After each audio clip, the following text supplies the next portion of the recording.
Who knows what evil lurks in the hearts of men? The shadow knows. I love that little quick. Welcome everybody back to the Beyond the Possible number 31. We are live on the Rumble, the YouTube, and many more. Appreciate y'all being here. We got James, of course, back again for 31 weeks straight. Yeah. Doing well. And we have part of the team, stuff happens, the Shared Paranormal Investigations. They're here. We got David and Red here with us tonight. So I think it's going to be a Thank you. fun night, fun conversation. So I'm looking forward to it. I know James said he was. So um, I guess Thank you ladies for having me first. on. Yeah, of course. Yes, thank Ladies you first. much. Red, would you like to introduce yourself and tell us something, about what Sure. you're going to do? I am. My name's Medium Red, and been a medium since I was about 5 years old. The first cognizant time of realizing that I could see dead people and talk to dead people, and have expanded on my clairs, being able to sense and feel and taste and smell all kinds of different things that the spirits will make me feel and see in order to communicate with them. I'm a podcaster as well and have a podcast within the Cauldron and with Chrissy Dunham. Let's see here, a paranormal investigator for Shared Paranormal Call in Mackinville. So quite a few different teams that I consult with and work remotely with David on a lot of his investigations, as well as going to be live in an investigation that I'll let him talk about for September. And let's see, what else? I'm a writer. I do past life regression sessions. I do one-on-one sittings. Yeah, a little bit of gallery readings. Jack of all trades. Awesome, awesome.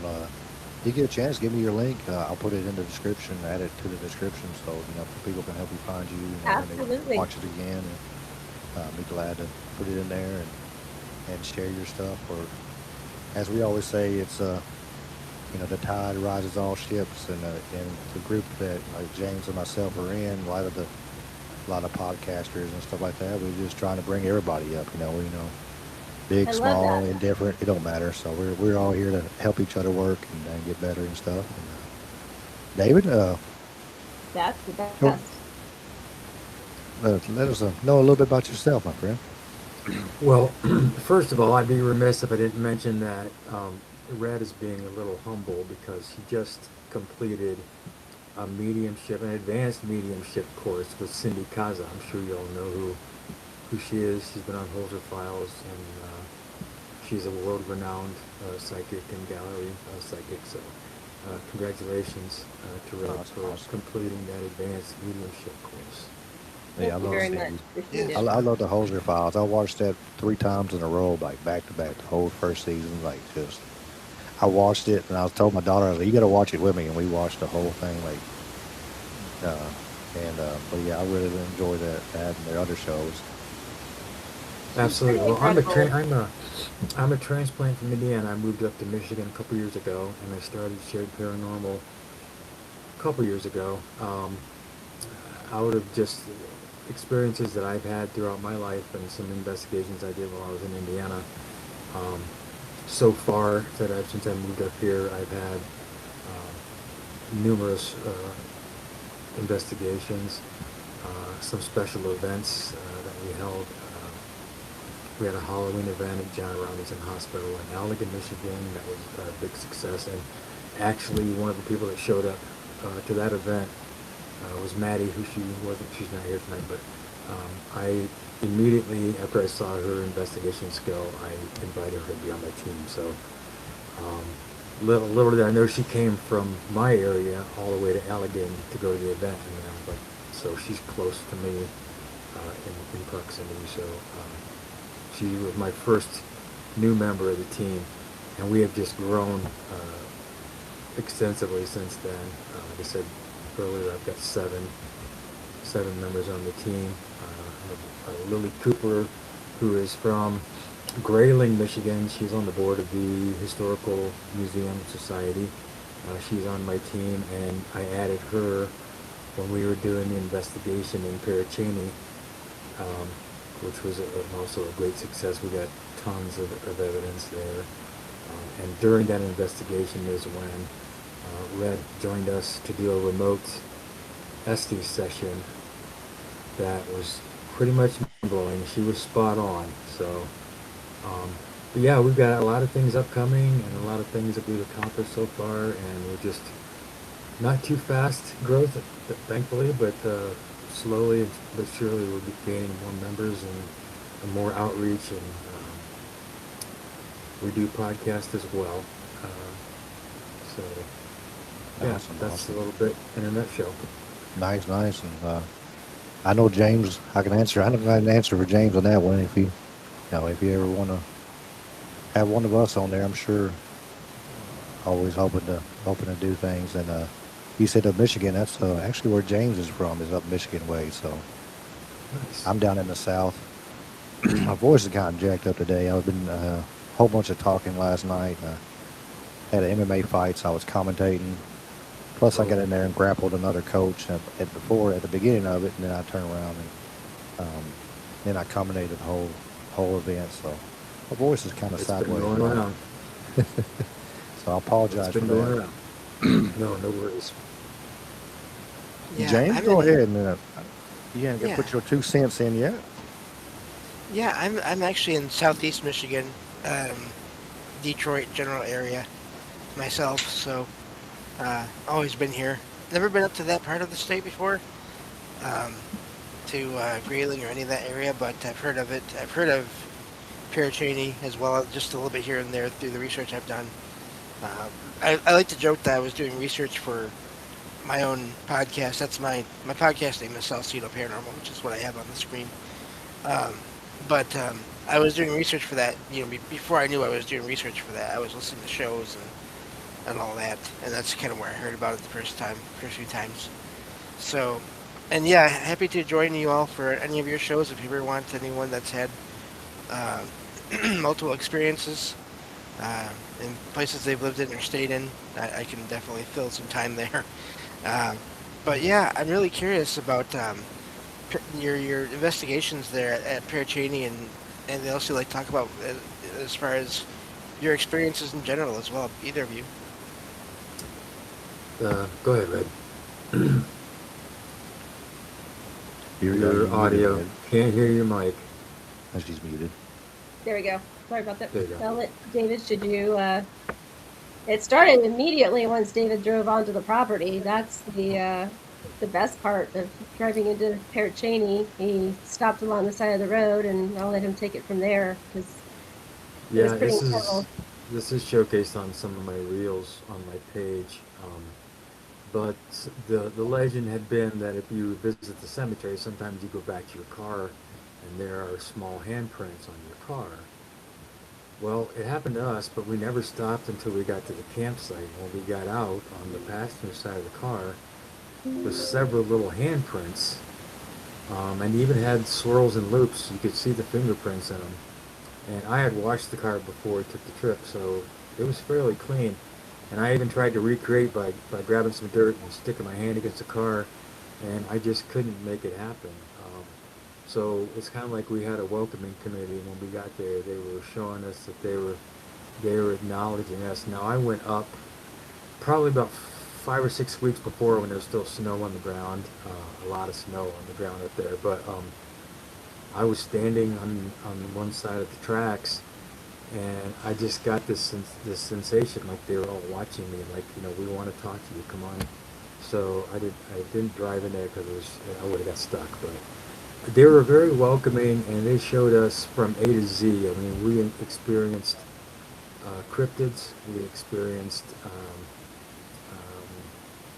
elementals, we experienced Elementals. yeah, elementals, lots of EVPs that we got as a group. There was one cabin that was left from the settlement back in the day, and it was moved because it wasn't burned out. Somebody bought it, and they moved it far away from the original area on skis in the middle of winter. Actually, they moved the whole thing, and the structure is sound, but it's definitely deteriorating. And we investigated inside that cabin, and that's where we did the long distance SD session with Red. And we didn't tell her where we were until the very end, but she was getting so much about where we were and what was going on and who was with us that it was amazing. Oh wow, that's pretty. It is pretty amazing, especially with Yeah, the handprints. Yeah. yeah, and it's difficult when you're remote. I've never done that before. I've done remote Estes box sessions within the state of Arizona, but this was something I didn't expect to be quite as successful in the way that it happened, being that I'm in Arizona because I wasn't able to go on the trip. So literally, I'm here. We did it through audio. I put my headphones on, did the spirit box, and blindfolded myself. And so I had my husband sitting next to me to kind of tap on my shoulder when David and Lily and Maddie were ready to be finished with the session. And so I was certainly very curious to know like what questions they were asking, because again, if you're familiar with the Estes box session, the person that is blindfolded and has the earphones on and playing an SB7, which is the spirit box, I'm not hearing or seeing anything or any of the questions to be able to answer them. I have to answer them based on what the spirits are telling me on the spirit box. And boy, they were talking for sure. Oh wow. I was in the hospital probably, what, 3 or 4 weeks before that, Red? I had Yep. pretty scary incident. I left my job in the ambulance because I had a rapid heart rate due to a sugar spike. And just out of the blue, Red said that she heard my name, David, and she heard the word hurt, and she heard the word hospital, like in the same sentence. And I was like, okay, that's that's validating right there. So the spirits that were in the cabin were aware that I had just recently been in the hospital. Wow.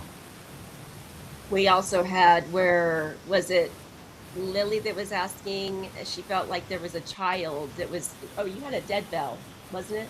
Oh yeah, yeah, yeah, yeah. And the dead bell kept going off. And again, I'm not cognizant of any of the activity that's going on visually or hearing wise in the cabin. And I guess because Lily told me this after the fact, she said it was like a parent came through and said, "Don't touch that," and then the bell stopped ringing. Yeah. And while Pretty we're on the wild. subject of the dead bell, we did tour the museum. There was a large Paracini exhibit with artifacts from that area. But there's also a taxidermy area. I don't know if you ever heard of Fred Bear. Jeff, right? Yep, a little bit. Okay, so he had a successful bow hunter and a business that he made bows up there in that area for hunting, and he had a large taxidermy display in the museum, and there was a rail going all the way around it, so you couldn't touch the taxidermy and damage it. But we put the EMF reader on one side and the dead bell on the right side, and Maddie, another member of the team, she was asking questions, just basically trying to get EVP info back, feedback, and we kind of set it up so we told everybody to make the EMF reader go off if it's no, and make the bell go off if the answer is yes. So Maddie was asking some questions, and she's like, Nate, the first question that steered it in that direction was, maybe, are you a person? I think she asked, are you a Yeah. person? And the EMF went off for no. And she's like, are you an animal? And the bell, ding, it dinged. Well, all this time, something was touching the base of the bell. Like it was trying to make the bell ring, but it couldn't. Because you could hear it thumping, thump, thump, thump. So we thought that was kind of odd. We thought, I checked it, made sure the batteries were fresh and everything. So then she said, "Are you one of the animals in this room?" Ding, the bell goes off, and we're like, "What?" You know? So jokingly, I said, "Are you the beaver over there in the corner?" And the EMF went off. No, I'm not the beaver. Like emphatically. And then she said, "Are you one of the cats?" And there was a lynx in a glass case. All the other animals were not in a case. So the bell went off. Ding. So finally, she said, "Are you the cat in the box?" And the bell went off again.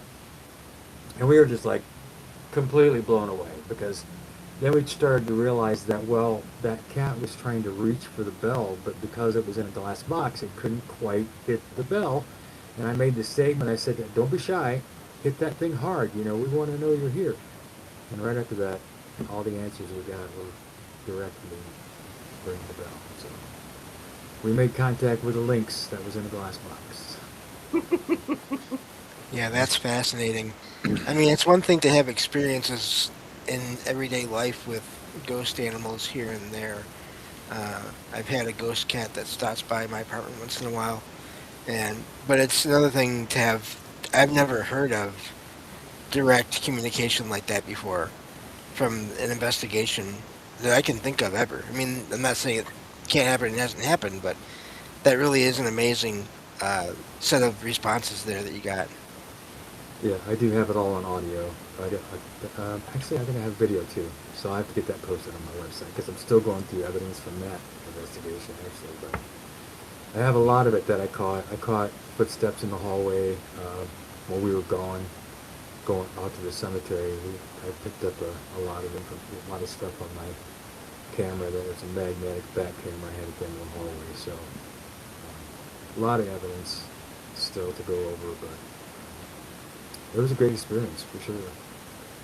I can imagine. Yeah, I'm with Definitely. James. Go ahead, Red. No, I was just gonna say, and I was telling David because I was doing this all remotely. I was texting him. I'm like, you need to go and talk to. It's funny, people don't really realize this, but it does occur in cemeteries where there may be one individual who is in the cemetery that self-appoints himself, either like a mayor or a governor as a title, basically, for lack of another terminology, or they will be appointed by the public cemetery, meaning the entities or the spirits within there. So it's a spirit being nominated or a spirit electing himself or herself to be basically like a protector of the cemetery. So I specifically was telling David that there was a gentleman that was out in the cemetery that, he definitely was very anxious and pacing back and forth, and that David needed to go speak to him and assure him that there was not going to be vandalization or that there was going to be a party going on, nothing that was going to be harmful to the residents of the cemetery or himself personally too. So David did go out there, and once he had talked to them and gave them basically what he was trying to do is basically giving them a voice to speak, etc. The mayor calmed down. So it was really interesting because even David's like, I had no idea that cemeteries do that. And I said, I've run into probably a handful of those where either they elect themselves or they're elected by the spirits of the cemetery that say, okay, John, you can be the protector. You'll be the bouncer of the cemetery for us, That's interesting. Yeah, we went out there. We did. I did an SD session, and Lily did an SD session. But I set up a camera. I don't know if you guys know me backpedal a little bit. If you know any of the legend of Farajani and the witch that supposedly was cast into the forest with the illegitimate child, and they died in the elements because they were cast out of the city. And the legend was that she put a curse on the city. That's why the plague went through and wiped everybody out. But this lady, I feel in every fiber of my being that she was a healer for the community, and she was a benefit to the community until they needed a scapegoat. And Yeah. they treated her wrong. They run her out of town, and she supposedly was hung from the tree in the cemetery. There's a stump there that she supposedly buried under her. I don't know. I can't validate any of that. I just think that she was mistreated and misunderstood and buried there somewhere. But there's a lot of vandalism in that cemetery. A lot of people go out and get get drunk and throw beer bottles around, and that's why the spirits there are so guarded. They don't want to see that. They don't want to see headstones broken and stuff like that goes on there. But I put a camera on the stump that supposedly she's buried under. Had it set for video so they can video our SD sessions in the middle of the cemetery. And after about a minute and a half, it switched over to photo. Nobody touched it. Nobody was around it. They just didn't want video taken at that point because they didn't really think we were trusted yet. No, wow. So, I see it. Yeah. Yeah, I really think I like what you all do with the putting it out there right away that you're you're there with respect and everything. Because I think that's I've only been on a couple of a few paranormal investigation events. I've never really been part of a regular team, but I always went out to these places that I visited with that in my mind, just putting it out there that I mean no disrespect or no harm, and just looking for whatever you all want to say or however you want to interact, as long as it's peaceful, that's fine. And so I think that's That's our really creed. important. Yeah, that's That's good. definitely our creed. I mean, I don't want anybody provoking. I don't want anybody treating any Right. spirits like they wouldn't treat a person in real life. So I make sure everybody's vetted that comes on my team, that they're in the same mindset. Hmm. And simply because of the way that we carry ourselves, spirits know that we are there to communicate in a respectable way. Right. Yeah. You don't want to be no Zach Baggins screaming at them. No demonic Uh, possessions possible. Yeah. Yeah, there's no way that some of those like that, that's pretty amazing though that the whole thing with the having the and you hear people. I've talked about so much there for one moment, but it was like with the taxidermy with that lynx, that's pretty amazing.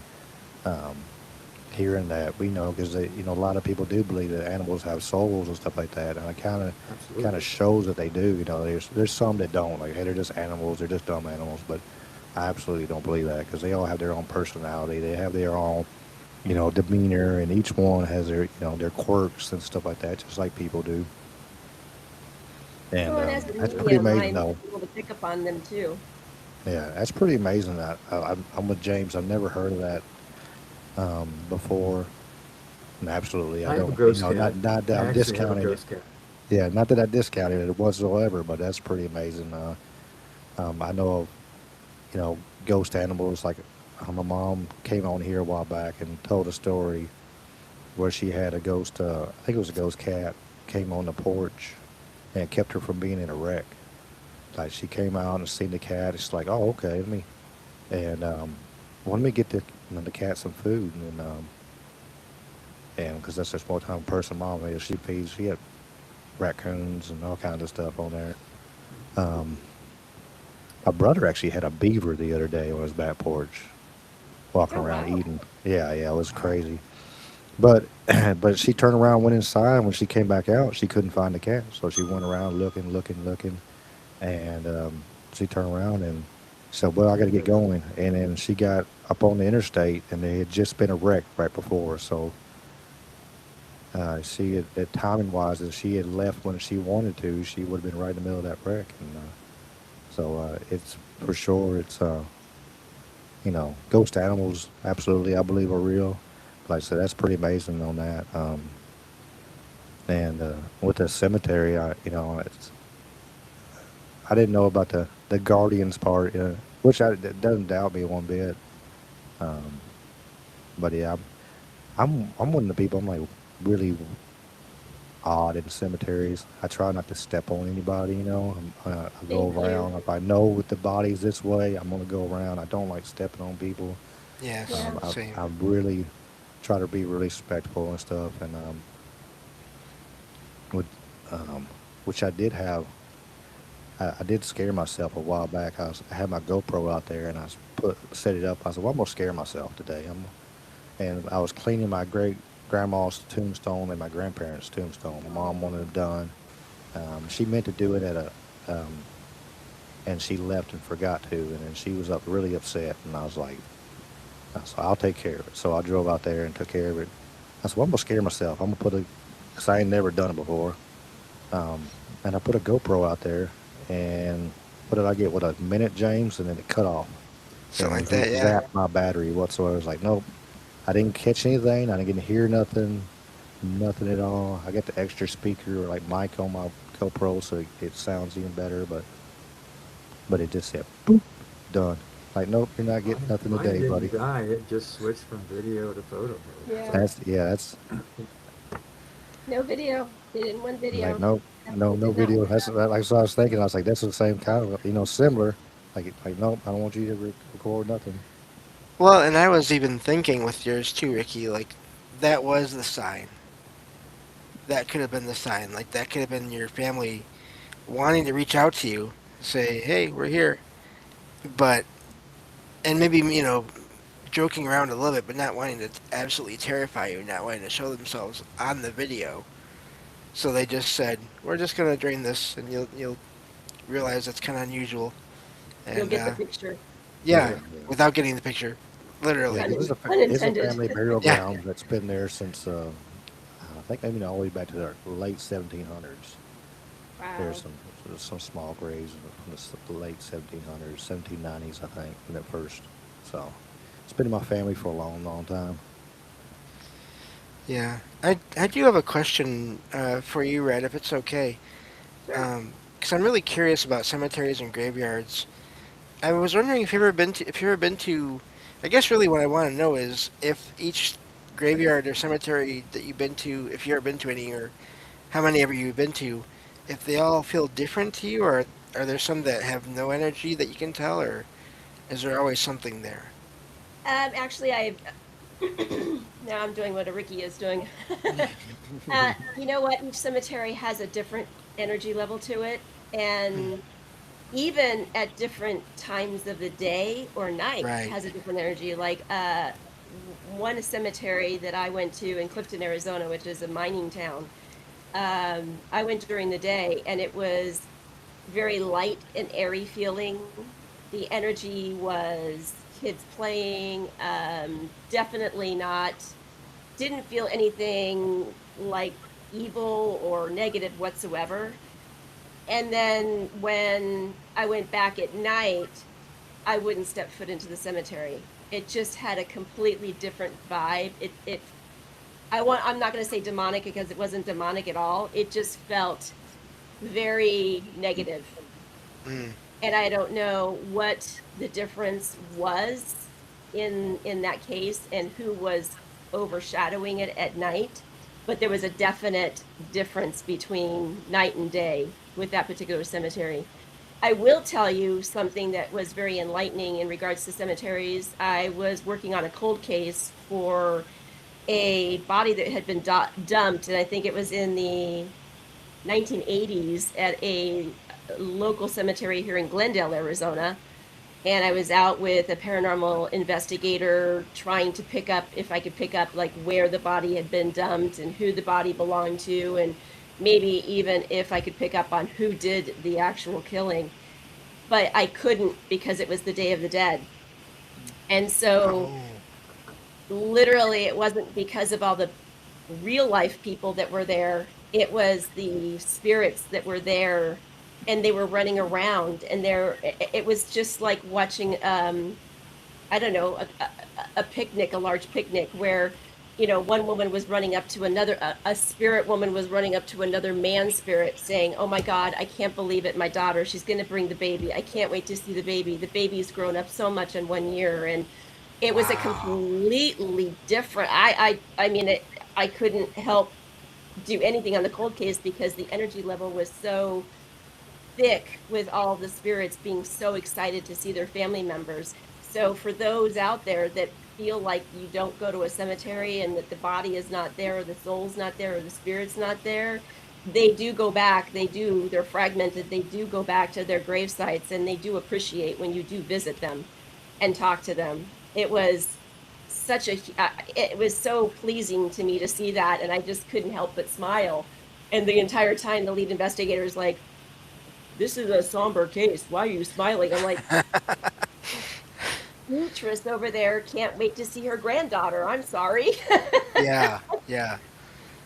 Wow, that's So it was fascinating. really remarkable for the Day of the Dead, and you could see real life people. They had tables and picnic baskets, and they were there with their loved ones, basically bringing the family in and honoring their dead, which I thought was just a fantastic experience.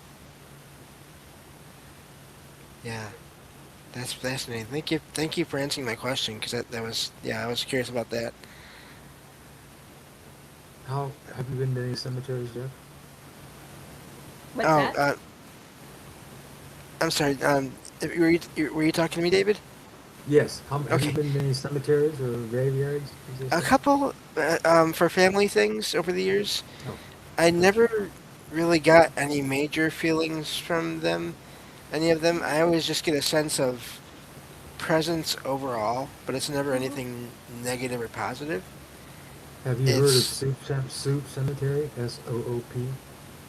I the name sounds familiar, but I'm blanking on anything about it.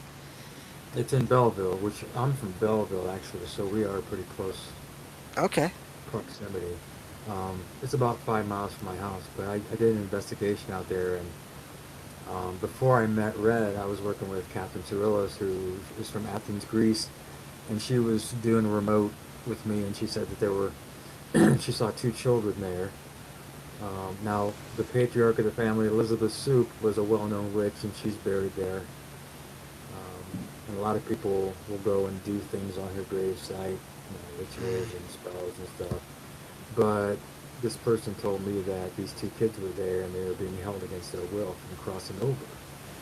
And that the reason why this witch was doing it was to get power from them and utilize it to do things that she wasn't supposed to be doing. So it's very active, and you talk about how things get different when it gets dark.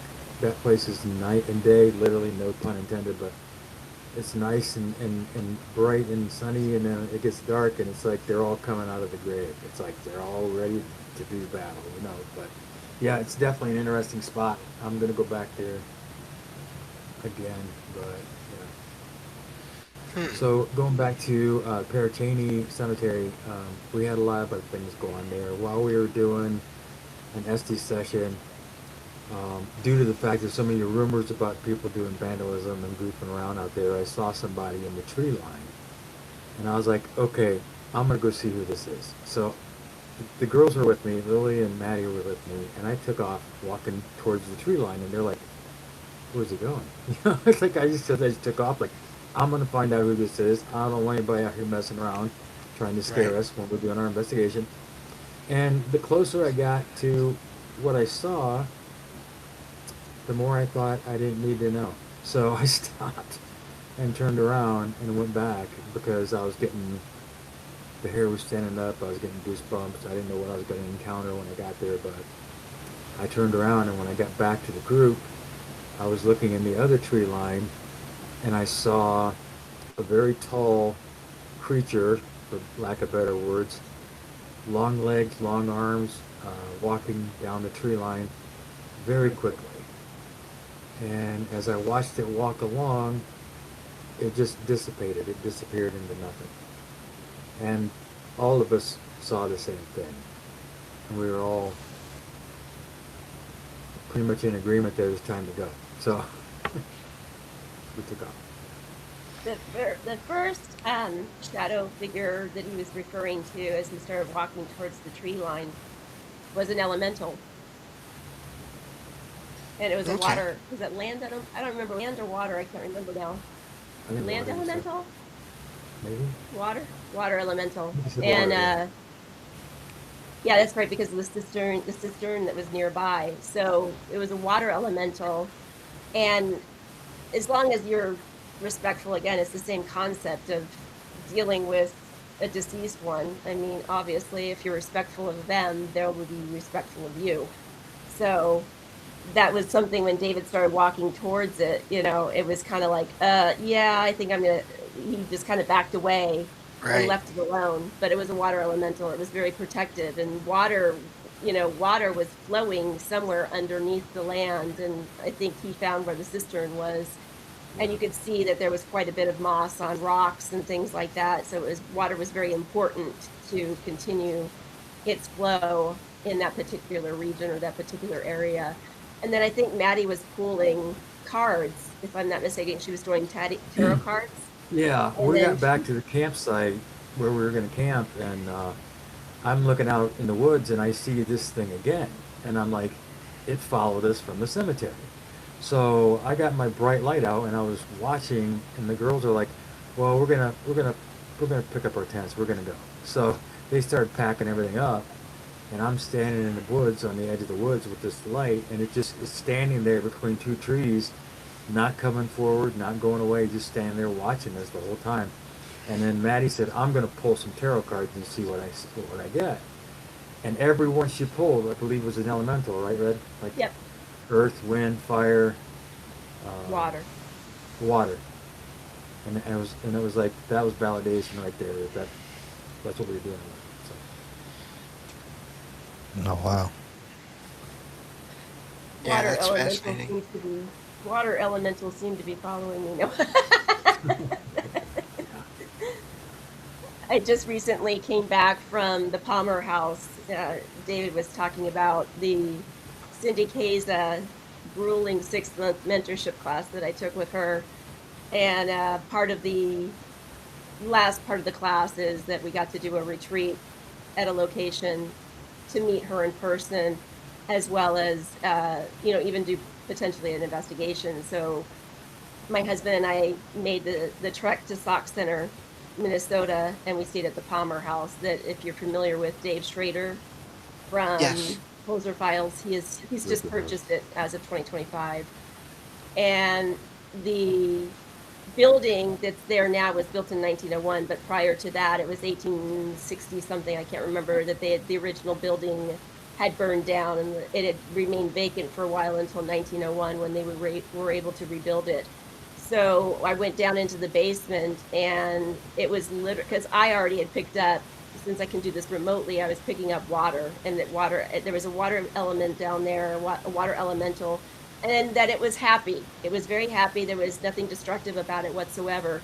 But when I went down there and I engaged with it, he basically told me the story of fire and water, and how water needed to win because it's the lifeline of the city. And where I was sitting, I confirmed with Dave. I said, was there like some sort of a furnace down here that they would, put the coal in or something to heat the rooms, And he says, actually, yes. He goes, this opening right here was where that used to be. It's all blocked up now because we have, central AC and heat now. And that was where the water went. That's because I won. I got rid of it. I got rid of the fire. I got rid of fire twice. And as long as the Wow. water can flow, and I did some automatic writing, and I got like, yeah, the lake will be pregnant again. It will overflow. It will not do destruction. It just needs to do that. It's just the natural flow. We need to do that. And as long as you allow us to continue, we will not destroy the town, city, buildings, or anything like that. So it was rather interesting, to say the least. Not bad, not bad. Dave Schrader, he was like one of the first like paranormal podcasts I watched, and then he switched shows. Coast They to had to Coast break up AM. and everything, and I was like, oh no. Yeah, Yeah. when I worked night security, I used to listen to Coast AM when he substituted all the time. That's when I first heard him. So yeah, it goes back a ways, but yeah. And also Yeah, the it's files, I was a big fan. Yeah, those are files, yeah. yeah. Now paranormal mysteries. I have to say, if I somehow ever got rich, that my podcast got real big or whatever, and I could do that, find a place that has activity constantly, and buy it to preserve it and to figure out what's going on there, I'd be all over that. It's a That- beautiful hotel. Yeah. And you know, it's not that. I mean, I don't even think I do like all kinds of public investigation. I don't want to bother anybody. You know, in any level of reality. It's not that I want to do that. I just would like to have it just to try to communicate and just help, and also just see what comes from it, what information that we could get that could be useful, and you know, just on both sides of everything. Just all that I think would be amazing to do. I just Yeah. interviewed Heather Wheeler, who just bought Cofield Manor in 2025. Excuse me. And it's an old funeral home, and she lives on the top floor. And they've been slowly kind of renovating the apartment out back so that they can actually live there. But she's talked about that too. Like, this is something that she really wanted to do. She really wanted to have a building that she could have and open it up for investigations. Right. Yeah. We need drink. I think she needs a drink. So yeah, the museum we did, Lily and Maddie did an SD session, and there's a little girl there named Sarah that they keep getting contact with. Lily said that she will come up and hug her leg. She's about 6 years old. And as soon as we went in, I turned on the death bell and turned on the cat ball. I was getting somebody reaching up and playing with those toys, and we put them on the floor so that she could reach things better. And that whole building is just very active.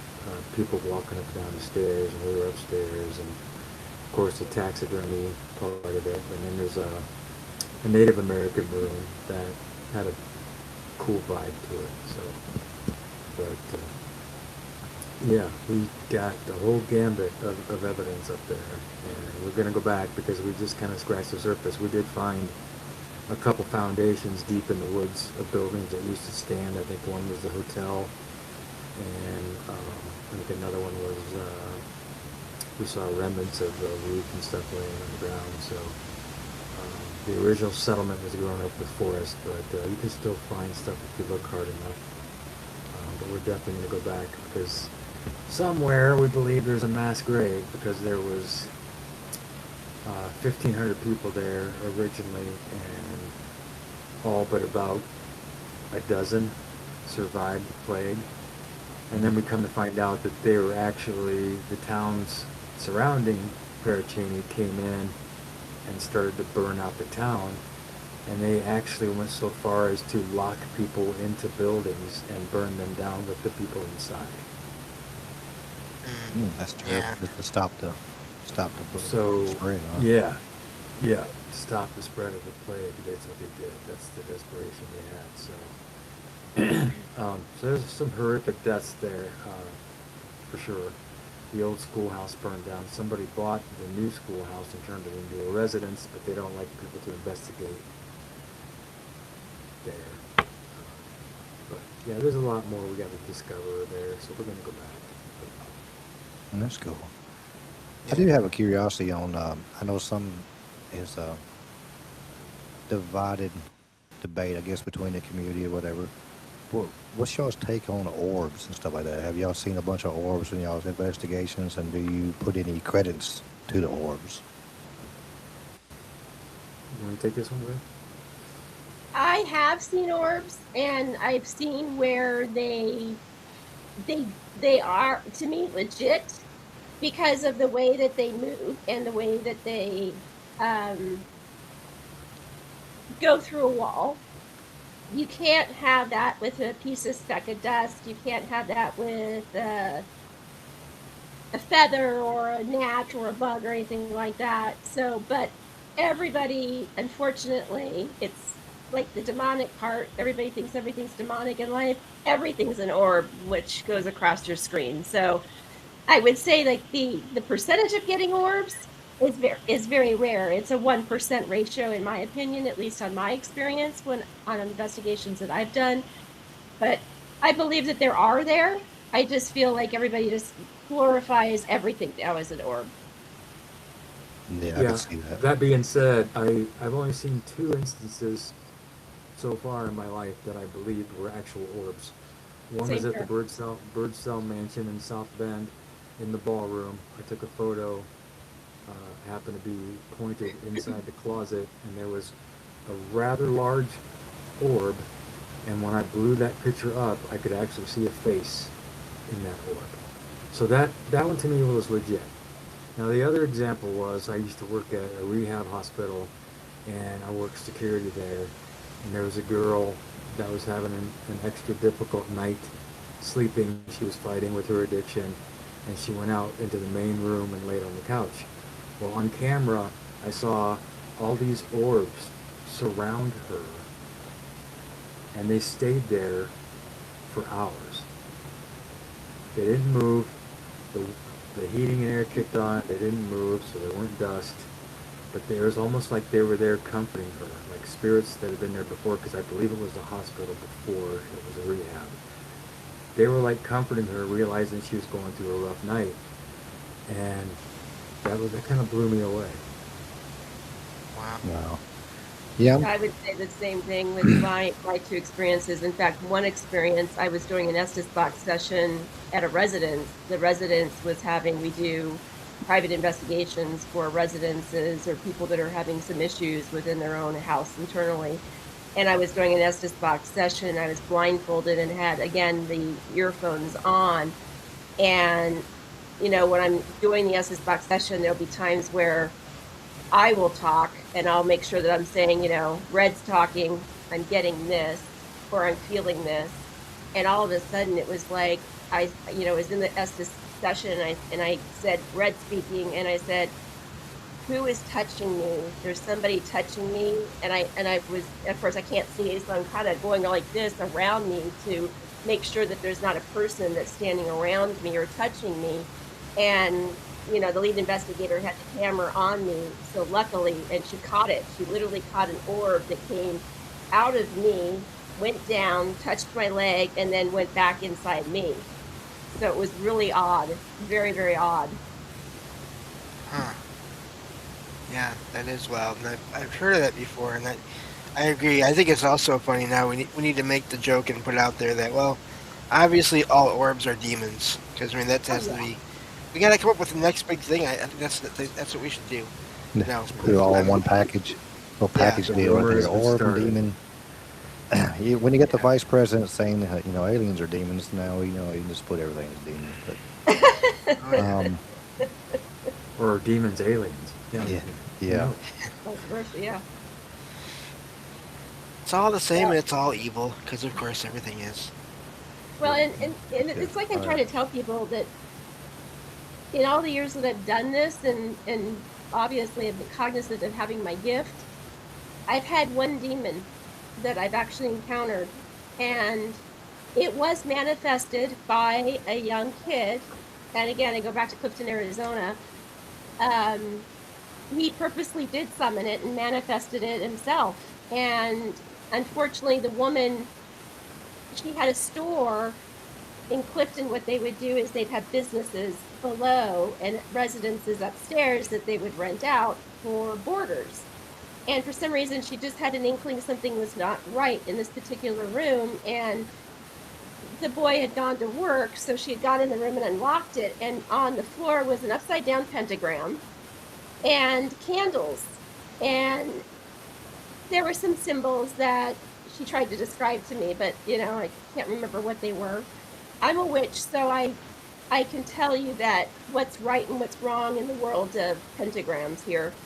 And so consequently, she was very upset that obviously it's a wood structure and there were candles lining the pentagram. And so she got mad when the kid came back. She kicked him out. And then she had to live the next 3 years with this demon in her business and in her home, because she also lived there as well. And I walked in to the tour late in the conversation. And I walked in, and there was like this very low loft storage area that she had above the store. And my eyes went straight to the loft, and clear as day, there was this, he literally had to have been about 9 feet tall, hunched over. He had fully formed horns, long fingers with the grossest hands, nails I've ever seen in my life. I looked at him, he looked at me, and he wanted me to come over, and I went, and I left. And the woman Yeah. came out. The woman came out and said, "No one has been able to see this. You're the first person that's ever been able to confirm this for me." And she's had levitation off the bed, and she's told me all the things that happened to her. And I said, "You do." And she's like, "Well, can you get rid of it?" And I said, "It's above my pay grade." I said, "You need a demonologist and an exorcist." I said, "And typically they're one and the same, not one or the other. You need to have the combo."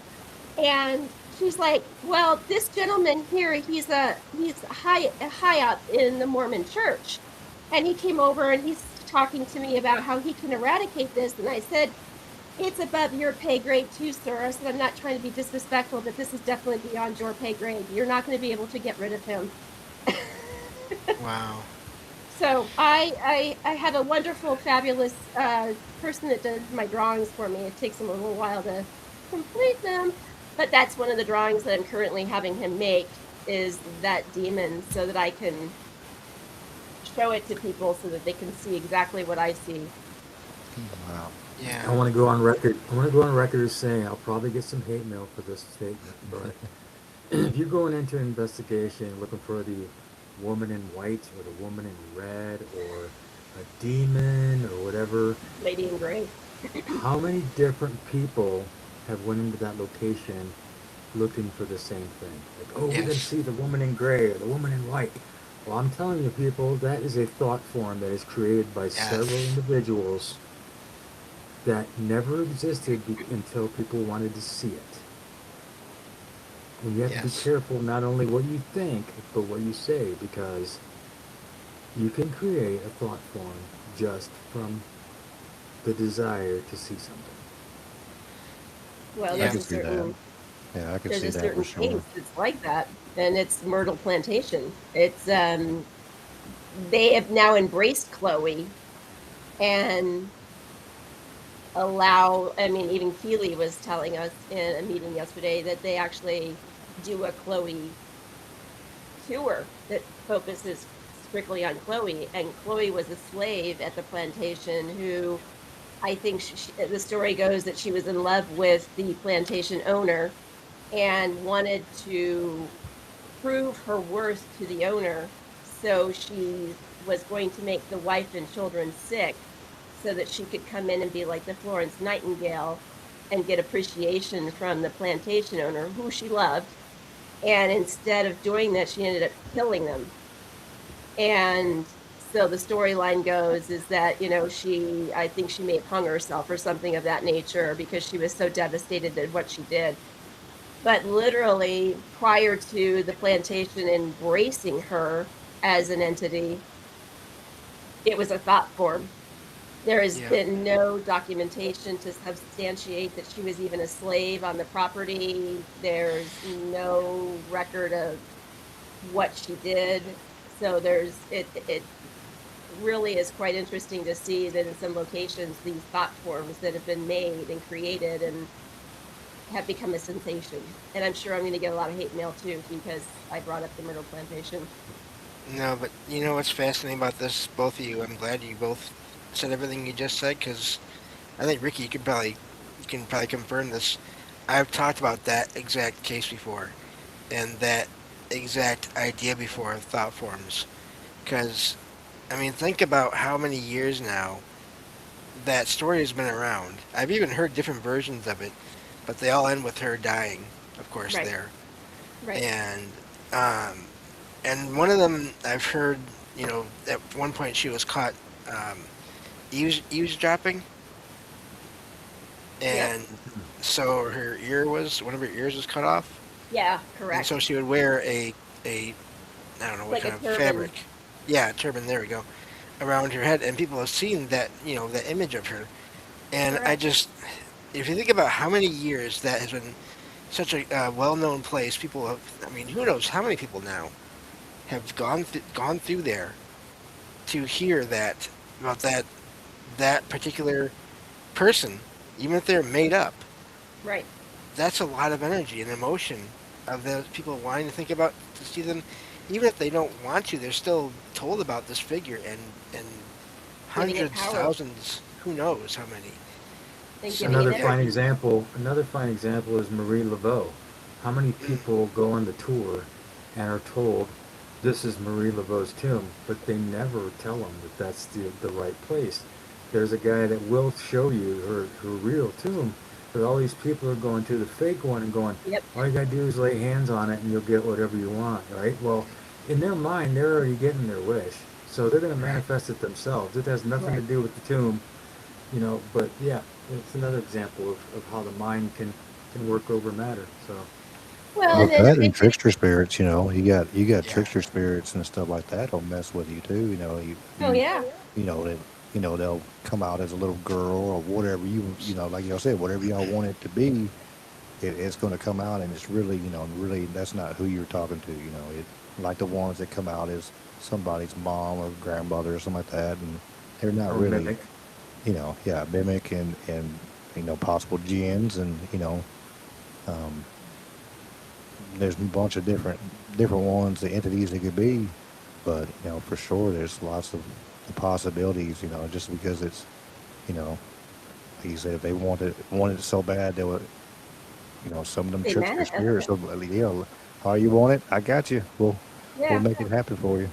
Yep. Well, and there's actually a case study that, it's interesting. We did an interview with another person, and I think she may have misinterpreted what Amy Bruni and Adam Berry were trying to do, but they were trying to prove that you can create a thought form and manifest it. And so there's an episode called Zombie Boy, where they literally go through period, like in a period of time, I don't know how long it was, but they would go in and they talk about, this boy, and they named it Zombie Boy, but they gave it a name, they gave it a profession, it gave it an age, it gave it a look, a look, everything. And the next thing you know, they went and did spirit box sessions or EVPs, and they were actually communicating with this entity that they actually created. So it Oh was a wow. thought form and an experiment that they basically created. So was he real? No. It was a manifestation of Adam and Amy. That's That's fascinating. wild. Huh. Yeah. Well, I mean, at least you two both know that you won't get any hate mail from us because I've talked about the whole thought form thing for a while just because all my research I do is basically online through.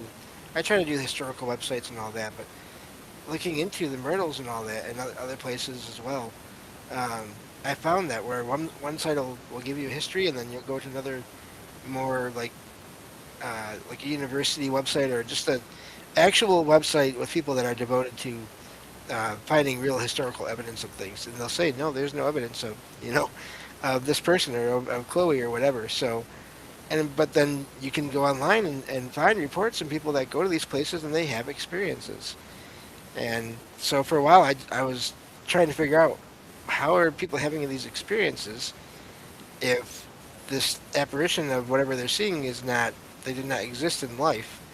And that's kind of when between talking with friends and just looking into all these things, came across on I guess my own and through talking with everyone the what you two were talking about just there, and that's so I'm glad to hear someone else bring that up without us or anyone here mentioning it first because so often we are the ones that do that. Well, and you know what? It just happened to be last night. Ironically, I was in my living room, and my husband and I were watching a movie, and then the lead investigator that I consult with for Mackinville Paranormal called me, and he was asking some other questions, but he had a young female that was there. It was an investigation, and one of the members brought their daughter, and she is. I would classify a young sensitive, potentially could turn into a medium. She needs a lot of training behind her to understand her gift because she's scared of it, first of all.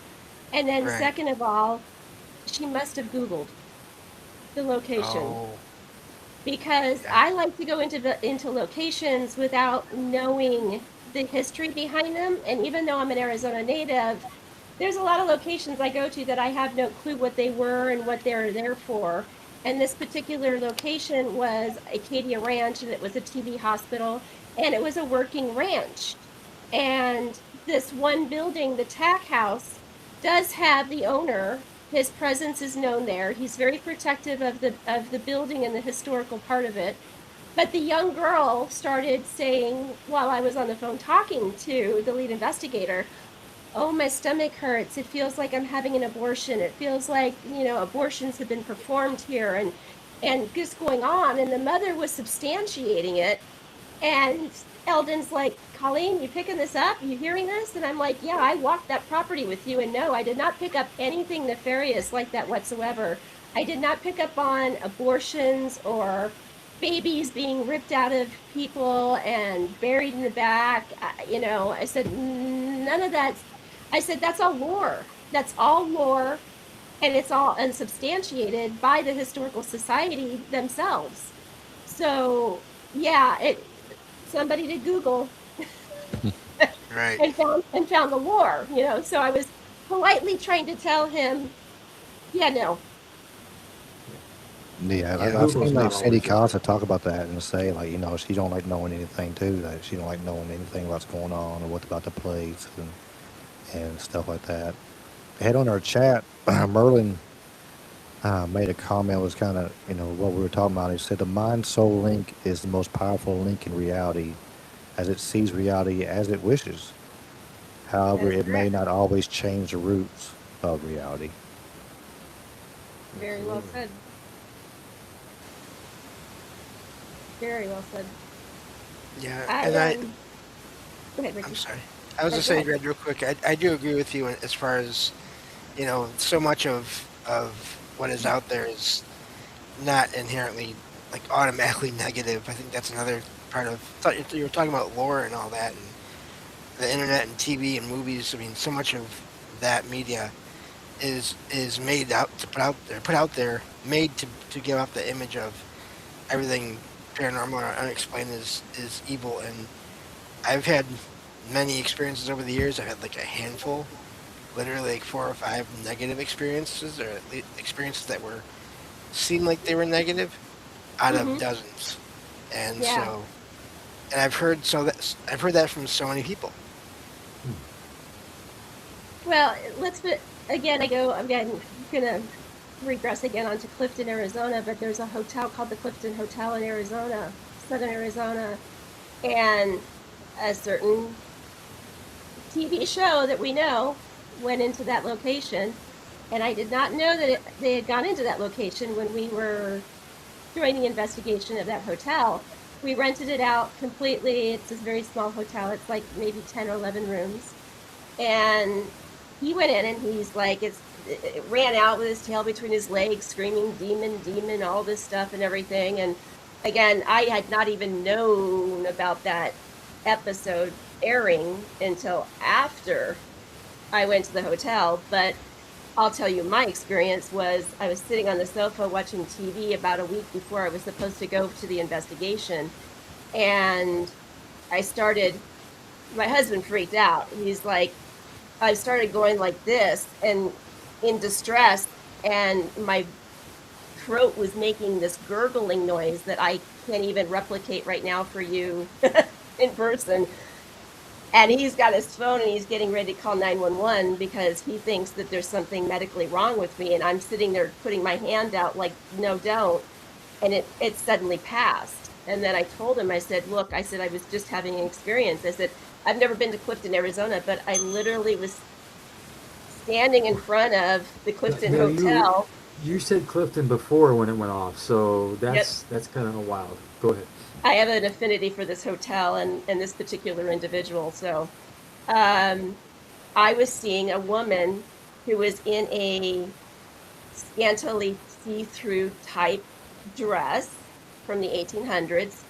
Her hair was up, but it was very loose around her face, not of the prim and proper look. And she's standing, and the hotel is here, and she's standing sideways on a dirt road. And the next thing I know, I just see a hand come across her chest, and I see a blade go and slice her neck open. And then blood coming out of her neck, and she crumbles to the ground. And so instantly I'm picking up on an entity that's basically attached to the hotel. When I went to the hotel, as a medium, be careful what you wish for and ask for. I went into what was classified as her room. She was a lady of the night. She had an agreement with her husband. She was married, and they needed the money. They made an agreement that she could be lady of the night as long as she did not fall in love with one of her clients. She did.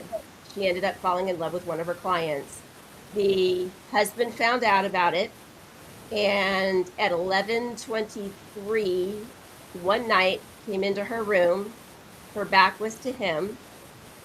He walked up, and it was kind of like, if I can't have you, no one can have you thought process. He went up behind her and slit her throat. It took her 23 minutes for her to die out. She sat with her body until the next morning when it was found at 10 a.m. She is still earthbound and tied to the hotel. She knows it's her husband that did it.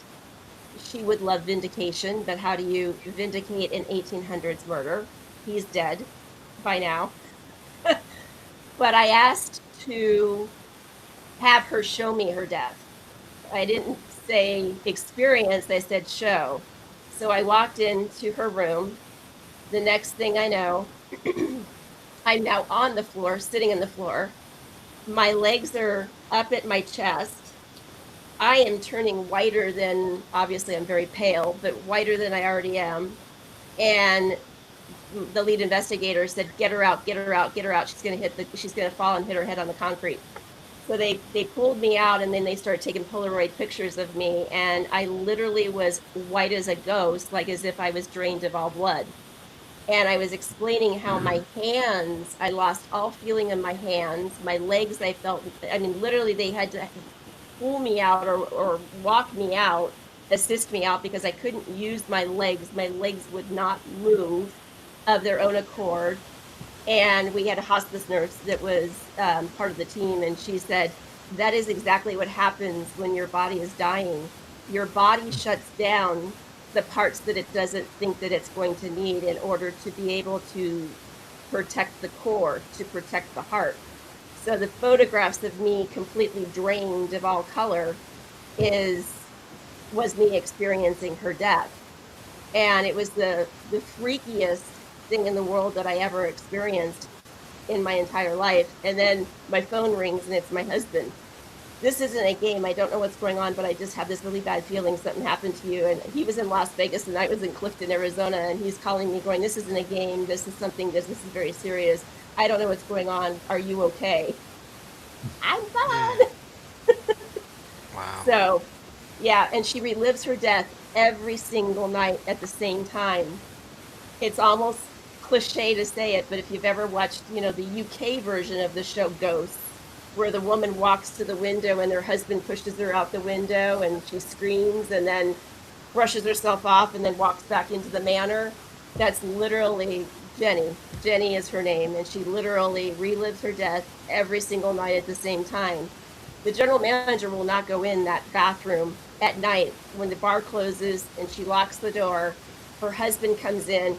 He holds the door open for her to be able to go to the bathroom, and she has the stall door open with the leg because she doesn't want to experience anything that Jenny's going through, and it just happens to be at 11:23 at night. Wow. That's amazing. It reminds me of the Civil War soldier that walks through my property in Tennessee. Like every night at 10:30, I was sitting there one night, the first night it happened, and I see something. I was watching TV, and I was looking out of the corner of my eye, and somebody walks by the window. And I'm like, who the heck is walking through my yard? So I get up just in time to see this apparition of a soldier go down the hill and disappear. And I'm like, what did I just, what the heck was it? So the next night, I could set your watch to it. I'm sitting there again, and I'm looking out, and I'm looking at the watch a little bit closer this time. I see a Civil War soldier marching by the window. He's got his musket, he's got everything, and he just, you can see through him. He's got this bluish gray tint to him. He just walks and goes down the hill and disappears. But apparently, somebody was killed there, and he got shot, and he just got up and kept on walking his post, and he does it every night, just like clockwork. And I have to get video of this because I don't have any video evidence of this, but I'm going to get video evidence of this. If it still happens, because before I left from Tennessee to move up here, I planted like 25 fruit trees, so it's kind of an orchard now. So it might be deterring his ability to march through there, but every night, 10:30, walking right through. And that's not the first Civil War soldier I saw. I was going through Shiloh because it's right there by Shiloh National Forest, and you have to watch for deer to be coming on either side of the road when you're driving through there. And I was watching closely, and all of a sudden somebody leans out of the forest, and it's another Civil War soldier, and he just moved back into the forest. I'm like, that's the second one I've seen. So There's a yeah. lot of activity there at Shiloh. I was gonna say another Shiloh connection Yeah, there's a to lot the of show. activity there in Shiloh. It's so amazing. The I mean we had a situation. James be mad at me if I didn't tell you all my story. So we went to my mom wanted to go to Shiloh. Like I'm from Memphis, originally. I still stay close, and so mom was like, I want to go to Shiloh. Like okay, we're gonna go. So we went up there and we were riding through, and they were, um, I forgot what day it was, like Memorial Day or Labor Day weekend. You're going to tell me you went to the museum, right? Well, I went to the museum too, but we were driving through the tour. It's like a figure eight. You go this way and you come back this way, and it's like where you can see everything. We were riding through. We had the windows down, and my Jeep was just basically idling, just putt-putting along, no radio on, no nothing. All of a sudden, we heard um, a faint like trumpet music coming across, and I heard it, and I'm like, all right, I'm gonna act like I didn't hear nothing. And my mom turned and looked at me, and she was like, "You heard that, didn't you?" I'm like, "Yeah." Of course, I'm not gonna lie to her. You bring it up to me, I'm gonna like, "Yeah," I'm gonna say, "Yeah," but and then we kept riding, and there was nothing wrong. And then later on, we got probably 45 minutes, an hour later, we were riding, and all of a sudden we heard it was either musket fire or cannon fire. We heard faint, and I know, and they were shooting off cannon that day, but it wasn't for another 45 minutes that they actually fired it. So possibly that the cannon fire actually kind of woke everybody up or whatever. But I have seen lots of pictures and stuff where they've seen exactly what you described, where soldiers would pop their heads out around trees and look at you, and then pop back out. Yeah. But I got to hear much different story. Of course they got the Indian mounds there too. Yep. So there's lots of energy with the Tennessee River right there, and but yeah, Well, it's one of the amazing you know where things. Mickey is, right? What's that? Mickey, Tennessee. Mickey, Tennessee. Yeah, I think so. Yeah, that's where the house is. But I Oh, went okay. to the museum and the national park that was open. I think it was Memorial Day as well. But I'm a sensitive. I'm not a medium, but I'm a sensitive to spirit activity. So we were there. It was a free day. We got to go to the museum for free because it was Memorial Day. And then we were outside, and literally, I know you've been there, but wherever the soldiers got shot is where they fell, and that's where their markers were put down, Hmm. allegedly. And that one battle on the banks of the canal, they were littered with tombstones everywhere. So it started to get dark, and I'm like, we need to go. I'm starting to get that feeling, they're watching me, and I said, we need to get out of here. Well, we got lost getting out of the park.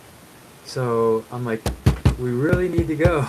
So I was very urgent about getting out of there. But yeah, right on the edge of Shiloh National Forest is where my house is. Yeah, it's an amazing place, but yeah, there's lots of energy there, and lots of I, I I took video going around. I have a video on my channel and stuff where I walked around the cemetery and took and just talked and stuff like that. But yeah, it's lots of mass graves, and it's terrible. So many people died in that place. The whole situation of it. But yeah, there's still a lot of stuff going on there, and like I said, between the Native American burial mounds and And then of course the Civil War soldiers walk around. It's a powerful place.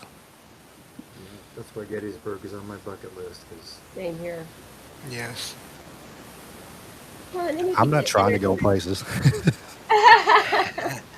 I'm one of them people. I've had a lot of experiences now in my life, in my almost 47 years, um, and I'm not trying to do like, you know, any experience I've ever had. It was not. It was nothing intentional, like trying to go find stuff. But I'm with you, Dave. I'm kind of sensitive. And I find out later. My mom told me later. I come from like a line of sensitive people. My mom is very sensitive, where she knows like she knew when her best friend's husband passed away before she even got the phone call. She knew like as soon as she got the phone call, she's like, yeah, I know he's gone.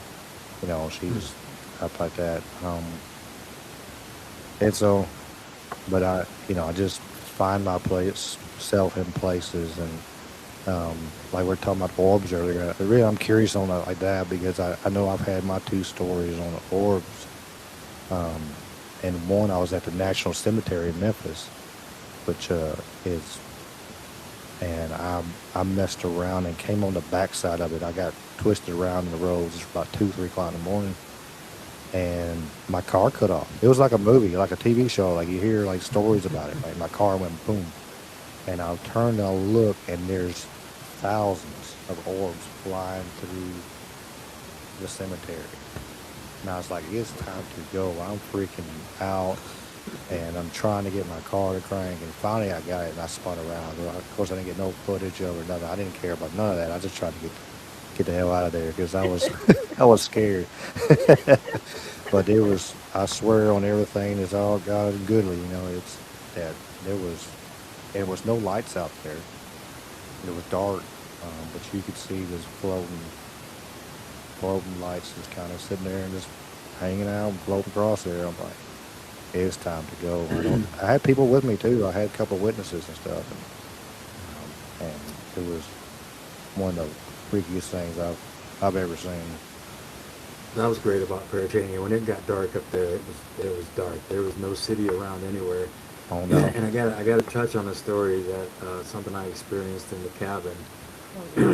It was super dark outside, and we were parked on the side of the road, kind of pulled off to the side, and a lot of cars would slow down because they saw our lights inside the cabin, wanted to know what was going on. So I went out to check on the car and make sure nobody was tampering with the car. And as soon as I stepped out of that cabin, I had no idea where I was. Completely, my mind drew a blank. Um, it was actually pretty unnerving because if I remember what I felt now, it's like I was just stepping out into the darkness and I had no idea where I was. And finally got my bearings and I'm like, oh, okay, I'm at this cabin, and I found the car, looked over, I said, oh, there's the car, there's the house of the owner. And I'd never had that sensation before. So I stepped back into the cabin after having been outside, and I almost lost my footing. I couldn't stand. I got dizzy, and the only thing I can speculate is that it almost felt like I was going through a time warp of some kind. Like the spirits that we were encountering in that cabin don't leave because they're not really allowed to, and they're stuck there. And I felt like I was experiencing what they would experience if they walked outside. If that makes any sense. I know it sounds kind of weird, but I've never encountered that kind of sensation before. The floor was uneven, but the girls asked me, like, are you okay? Because they could see I couldn't hardly stand. And it just knocked the wind out of my sails. I got confirmation on that. So, Wow. yeah, it was just weird. It was bizarre. There is something about doorways that there's so many people that have experiences or seem to see things or hear things around doorways and passageways and just areas where you're not typically standing or staying. Those kind of liminal spaces, literally, where you're usually just passing through. Yeah. That And before is, we yeah. Before Good, we did sorry. the Esty session, we the outside door opened by itself, and then the door Hmm. to the upstairs to the cabin opened by itself. And we did an EVP session right after that, and Maddie asked, "Are you the person that opened the door and went upstairs?" And when we played the video record, the digital recorder back, the answer was, "I did," and it was so clear. We all just kind of went, "Wow," you know. So it was quite an experience. It was very clear EVP. That's amazing. It's Great. funny because every so often when I'm sitting here at night, either talking with people just online, friends online about weird things, or if I'm even doing shows, at some point after I get up, when I get up from and everything is all done, I will find my one closet door across from my kitchen doorway has opened. And it's one of those sliding, folding metal doors that makes noise whenever you open it. It's probably a demon. No, I'm kidding. Of course, everything is demons, and it's it's so funny because I'm legally blind, and I got used to leaning on my ears very young, at a very young age. I think before I even knew what I was doing. Apparently, I was doing that. I had very good hearing even when I was little, and I never hear it open. And it always opens while I'm here. I'm the only one here except for my cat. I have a cat, but if she opens that door, she makes noise with it when she's Hmm. bumping into it and all those things. But every so often, I'll just find it open, and I don't know. I don't know. It doesn't. And I'm never afraid of it. I don't feel any fear or anything negative from it. It's just like someone saying hi. It's just really odd. Hmm. I was going to say, David, too, the more that I think about it, being that you're a sensitive, that experience totally makes sense to me now because that's like you're walking through the veil. When I do gallery readings, I should technically have somebody drive me because Hmm. it's not good for me to basically be in that world and then try to step back into this world and drive home. And I've done it and it's scared the, bejesus out of me because I'm disoriented, just exactly like you're talking about. It's almost like as if I'm almost like tunnel vision and like dizzy and my footing isn't correct, right? Because I'm Yeah. not fully engaged in our world and still partially on the other side of the veil Yeah, in a yeah. It's nutshell. like I had one foot in this world and one foot in the other world. Correct. That's what I feel. And it affected Lily a lot. She had to be grounded very well after she got done that night. I kind of Yeah. bounced back right away, but I agree. It makes sense. It makes a lot of sense. So I'm going to make But you all, when we do the investigation at Henry Ford Bungalow, bring dark chocolate. yeah, absolutely. Because You dark have to. chocolate is what I do after I'm done with any readings or paranormal investigations. I do dark chocolate to try to, and I don't ask me why it works. It works. But you just have a little bit of dark chocolate, and the next thing you know, it's like within 15, 20 minutes, it's like you're kind of snapped out of it. That's Should we interesting. segue into that topic, guys? You want to hear a little bit about our Was next that a good segue, David? Yeah, event? that Yeah. sounds good. Is that okay with Yeah. you? Okay, so on the shores of Lake Superior, I don't know if you're aware or not, there's Henry Ford's summer house that he never slept there, but he worked in his office there quite a bit when he had the veneer plant that made the panels for the Ford Woodies back in the day, the station wagons. Okay. And after that model was discontinued, the whole town that he pretty much created died. Everybody moved. The old mill is now a marina. Can still be explored, but you have to get with the owner. But we're going to stay in that house. They're allowing 16 people to stay there, and that's how many I've invited to join us for 2 days. And they were going to be doing 3 investigations during that weekend in the area. One of them was a copper mine. One of them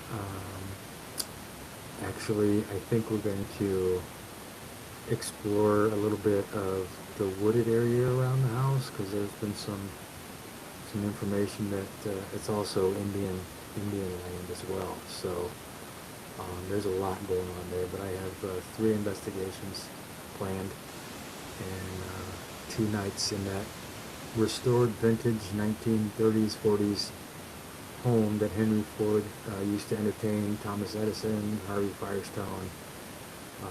The dining room table seats 16 people, so the second night we're going to sit down and break bread and have a meal together as we look out over the Lake Superior beauty. So That sounds amazing. yeah, and everybody's only going to have to pay $150 for the whole experience, which I thought was a pretty good deal. That's Yeah. not bad. No, not at all. I just seen the chat on our. The chat's always so smart, and they have a couple of little things. Says dark chocolate is high in copper, which of course copper conducts electricity. So There we go. I did not know dark chocolate was high in. I was like, oh, let me look that up. It said. I had to look it up. I was like, man, is he for real? Let me see. But it does say in a 100-gram bar of dark chocolate, it contains about 1.8 milligrams of copper. I'll be done. That will So make sense then. Some of the copper that was mined up there around Lake Superior could have been used in dark chocolate production as well. There you go. Just Yeah, lying, you know. I would love to get. Someday I want to. I'm actually starting a sort of a paranormal discussion group in my town where I live, and hoping that eventually I can get some people together and start a group out here of investigators. And so that's something I want to do someday. I just have to get people that want to do it and that can drive me around at all the places and all that. But because I've been, like I said, on a couple of events a few events over the years, and had the little things here and there happen, and I'd love to do that sort of more often because I think that the whole thing is fascinating and it's I. Just quick little story. We were talking about little girl ghosts possibly earlier, and the first investigation I went on, we were in this house. It was an octagon-shaped house in the one town over from where I live. I live in a small town, well, maybe a medium town now, called Romeo, like Romeo and Juliet. But there's this octagon-shaped house, and it was a public. It was a public investigation, but it was an adults-only investigation, and they had everyone broken into 2 groups, and one was in the basement and one was in the second floor. So we had one empty floor between us, and while we were all sitting around talking and not talking all at once, but just the investigators were talking and trying to get responses, we heard a little girl laughing and talking on the ground floor. And we couldn't understand what she was saying, but it sounded like she was just having fun. Like she was just, I don't know if she was really aware of us being there or not, but either way, she was just enjoying herself and everything was fine. And then of course, then we realized, oh wait, this is an adults only investigation, so that was kind of cool. Nice. Well, Jeff, you're certainly welcome to come along with my team if you want to go on a local investigation sometime. I'm sorry, my name is James, but yeah. Oh, James, I'm sorry. That's okay. Sorry, James. Yeah, if you ever get out this way and, out to just look up Romeo, like I said. And How far are you from Muskegon? Oh, probably quite a ways. Oh, okay. Yeah. We got an investigation coming up there at the old Polar Farm. Okay. Soon. But yeah, we can definitely make arrangements for you to join the team and go on an investigation with us. That'd be amazing. Yeah. Yeah, I'll get you David's email, James. Okay. That way, then y'all can connect, and that way y'all can be able to connect and get something like that going. That'd be pretty cool. Yeah, I'd really appreciate that because I like to at just resources and all that, and not being able to drive Well, not being able to drive safely, I should say. I could probably drive, but that's a whole other story. But Dark chocolate. It works. No, I'm just teasing. true. Maybe that's all I need is just some chocolate to Maybe you drive. just need some dark chocolate.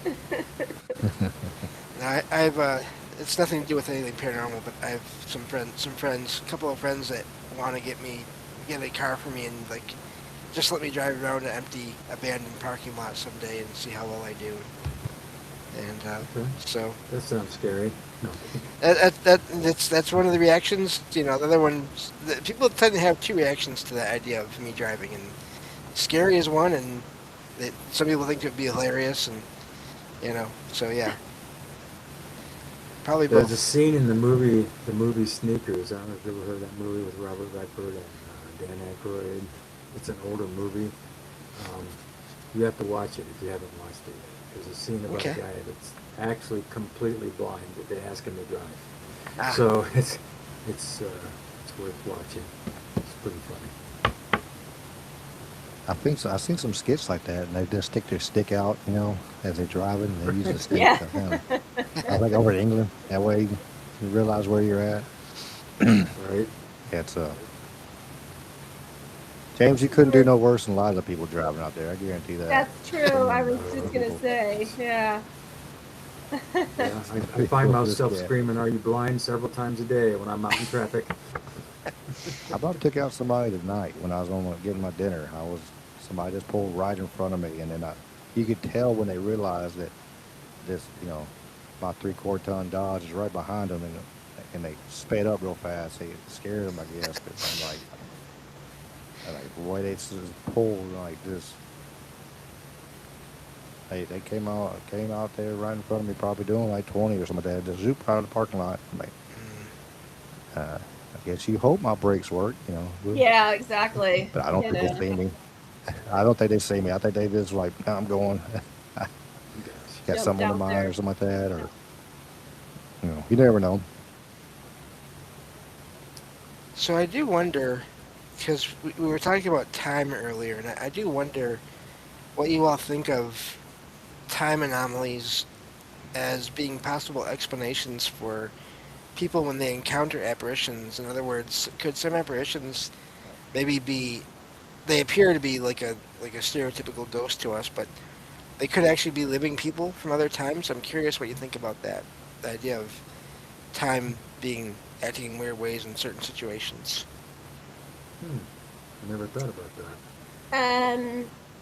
Yeah, I'm trying to think of a good way of answering that. Because yeah, there's a theory that obviously, because I do past life regression sessions, there's the theory that, obviously you're living this life while you're living another life while you're living another life. Okay. Different timelines. So, and I think that that's very plausible. I think the human mind can't wrap their mind around it. Let's put it that way. Yeah.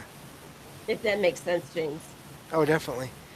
I just because a lot of what I do is I just look into reports of people's experiences and all that, and I've had some experiences, especially while dreaming. I've had several experiences where it felt like I had traveled to an alternate or parallel universe and was with family that existed there but don't exist here, or they existed there but they were different. Lucid Uh, dreaming. and yeah, and it was that, but it was so real, and there were reactions that these people had to me that made it feel like it was more than lucid dreaming, more than just the regular out of body experience even. So, and I've heard Right. of accounts of that from other people before, and Ricky and I talked about this before. So It's yeah, I'm almost just like a version of astro traveling in a yes, sense. yep, That's what we talked about before. It's just like, because they talk about like some of the scientists talking about they kind of showing like the parallel universe, like there's multiverse, the possibility of that, and yeah, I'm with James there. I've had really, really lucid dreams to the point of where, to the one that stands out, I've told a bunch of times, um, and I'll tell it 1,000 more times because it was Oh one of the yeah. wildest experiences I ever had. Was I was somewhere, and I remember telling somebody, I was like, hey, look, I need to lay down. I got to get me some rest. And as soon as I closed my eyes there, I popped up awake here, just instant, just boom, I was awake. And I'm like, what in the blue hell was that? I don't. It just freaked me out a little bit. I'm like, and then and I'm one of the people who are like, you hear people talking about, well, if I get in my dreams, I can control it. I can fly, I can jump big, whatever. If I realize I'm in a dream, I'm waking up. I'm coming out. I'm like, okay, I'm not supposed to be here. That's just how my mind works. But yeah, I've been there. Done that. I've done um, different places, like where my grandparents are still alive, and like we're going to your parents' house, Ricky. I'm like, okay, cool. And it'd be my same parents, but be a different house that I don't know, kind of thing. Um, and it just wonder, if we are kind of seeing certain things, or um, bleeding over, and maybe that could be one of the explanations. James and myself, we like the E, all of the above. We don't like putting anything in a box, kind of thing. Like, hey, it's got to be ghosts, or it's got to be demons. There's no other question on it, but it could be multifaceted on most a lot of these things that happen. Like, hey, this could be a ghost, but it could also be this coming to, bleed over. And at this moment in time, it's reality kind of bled, and you saw somebody walking by, and they might have, at their reality, they might have seen you and thought you were a ghost, kind of thing. And um, we're always kind of curious, and we like to ask people on that and just see what their thought process on that. Because, like I said, we both had the E all above is our favorite quote thing. I think we've been doing a lot. Is because we can't put a lot of this stuff in a box. You can't put it and say, hey, this is guaranteed. This is what it is. That's No. impossible. That's not rational. You can't put it all, like I said, which we talked about at the beginning. Everybody wants to throw everything into demons or this and that, and um, Right. and we that's not. You can't. There's so many. It's a multifaceted world of. No, we can't. So just curious what y'all think on that. For sure. Oh, the This is more a go ahead. the no, I was gonna say the more I learn, the more I know I don't know. Yes. Absolutely. Yep. So so I say I'm a student constantly. I'm constantly a student, and I'm constantly learning, and I constantly want to know. So it's one of my favorite sayings. The more I learn, the more I realize what I don't know. Yep, I'm surprised almost every time Go I do ahead, an David. investigation. Almost every time I do an investigation, I'm surprised by something that's never happened before. Yeah. Well, I had my favorite thing that happened to me recently was it seemed to be some kind of visitation from one of Ricky's relatives in a dream. It Interesting. was really wild, and it was on a weekend. So before we were going to do one of these shows, and I've had dreams over the years where I always wrote them off as probably just being regular dreams, but now I'm not so sure. I've had these dreams of, and they always seem like more than dreams, of people being outside of my back patio, which I live in a one bedroom apartment, and I have a sliding glass door in the back of my living room that has a little, then there's a little concrete patio out back of that, and it's so funny because like I have one chair out there in real life, but whenever I have these experiences, there's always people, and they bring their own chairs literally, because I see them just sitting around outside, and I've had these on and off here and there, just once in a great while.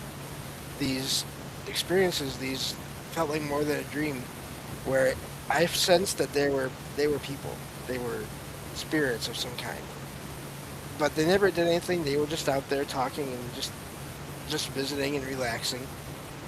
But recently, I had this one where one of them got up and came to the door and wanted to be let in, and I didn't even think about it, just let them in because I didn't sense anything bad or anything. I barely even knew that I was doing it, and this old man in like faded clothing. I couldn't tell what kind of clothing it was, but he came up to me and said, "I'm from Ricky's group," and he had Ricky's accent. Now, I'm from Michigan. I don't have Ricky's accent. No one in my family has Ricky's accent. His family's accent. And What he accent? I handed don't know me what you're this, talking about. and he had this book, and I don't know what book it was, but it was like a paperback book, and bright, like a dark cover with bright writing on it, and there was a dollar bill stuck in the middle of the book somewhere as a bookmark. And this guy handed this book to me, and I had to tell him, I'm sorry, I can't read physical books anymore. My vision has changed. And and he said, that's okay, just keep it, basically, and walked back outside. And then I closed the door, and then the dream ended, and I had no idea what to make of that, because for one thing, I had never thought of or seen anyone that I know of. Again, I'm legally blind, but still, I never heard of anyone using a dollar bill as a bookmark. Oh, that's very popular thing to do. It And may be even I a had bigger no bill. idea. And I think part of that reason for that is, I have to have a book in my hand to see what the bookmark is. Like, because I'm extremely nearsighted. And so Right. I just, and I've had a couple people say that the book is not necessarily a real book in the real world, or a book I could find and read. It's more of a symbolic thing, Symbolization. and like I've taken in some information and I'm going to take in more, and that bookmark was like the dividing line somehow. Mm-hmm. But I just could not believe it. I woke up kind of almost laughing, so I was like, that person, that was one of Ricky's relatives from who knows how far back. And so it was really hilarious, because there's no way. It wasn't just my mind making it up. I could feel it was different. And there's no way I could just make up someone with that accent, like, just that easily. So, anyway. Yeah, a lot of people use their family Bibles to hide money, and not necessarily Okay. Yeah. bookmark, but sometimes they just stash it in their family Bible. Wow. Yeah, I've heard that a bunch of times where, people that stash money in books and they need money, they start going through the library and just dumping and shaking the books, and all of a sudden here comes, hundreds of dollars and stuff, Oh, wow. Yeah, I have heard that before too, but I usually have more psychic dreams than anything else. That's always been stuff that I encounter more so than any astroplaning, or I can do lucid dreaming if I'm in a dream and I don't like the outcome of it, or I'm wanting to change it. I can do that. Lucid dreaming is being able to change the outcome or change the events that are occurring. But mine are usually very psychic in their findings. It's quite interesting to have them when they occur. They're not there all the time, but when I do get them, it's like within 24 to 48 hours, it comes to fruition. So that's the definition of a lucid dream, one that you can actually maneuver into what you want it to Control happen. the dream. Control the dream. Yeah. Yeah, control the What if you, dream. what if you can't control what's going on in a lucid dream? What does that mean? I don't. You're not that's able to lucid. control your mind. Yeah. Yeah, that you it can't- then it's just not lucid dreaming. Right. Oh, just a regular dream. Right. What about Yeah. what about you dream? It's a regular when dream. When you dream that your eyes are awake and you're looking around the room, but you're not. You're still asleep. What does that mean? I think that's still just a regular Say it dream. again, you cut. I don't know. Sorry. Was that Red? Sorry, my internet was being goofy, so I didn't hear what you said, David.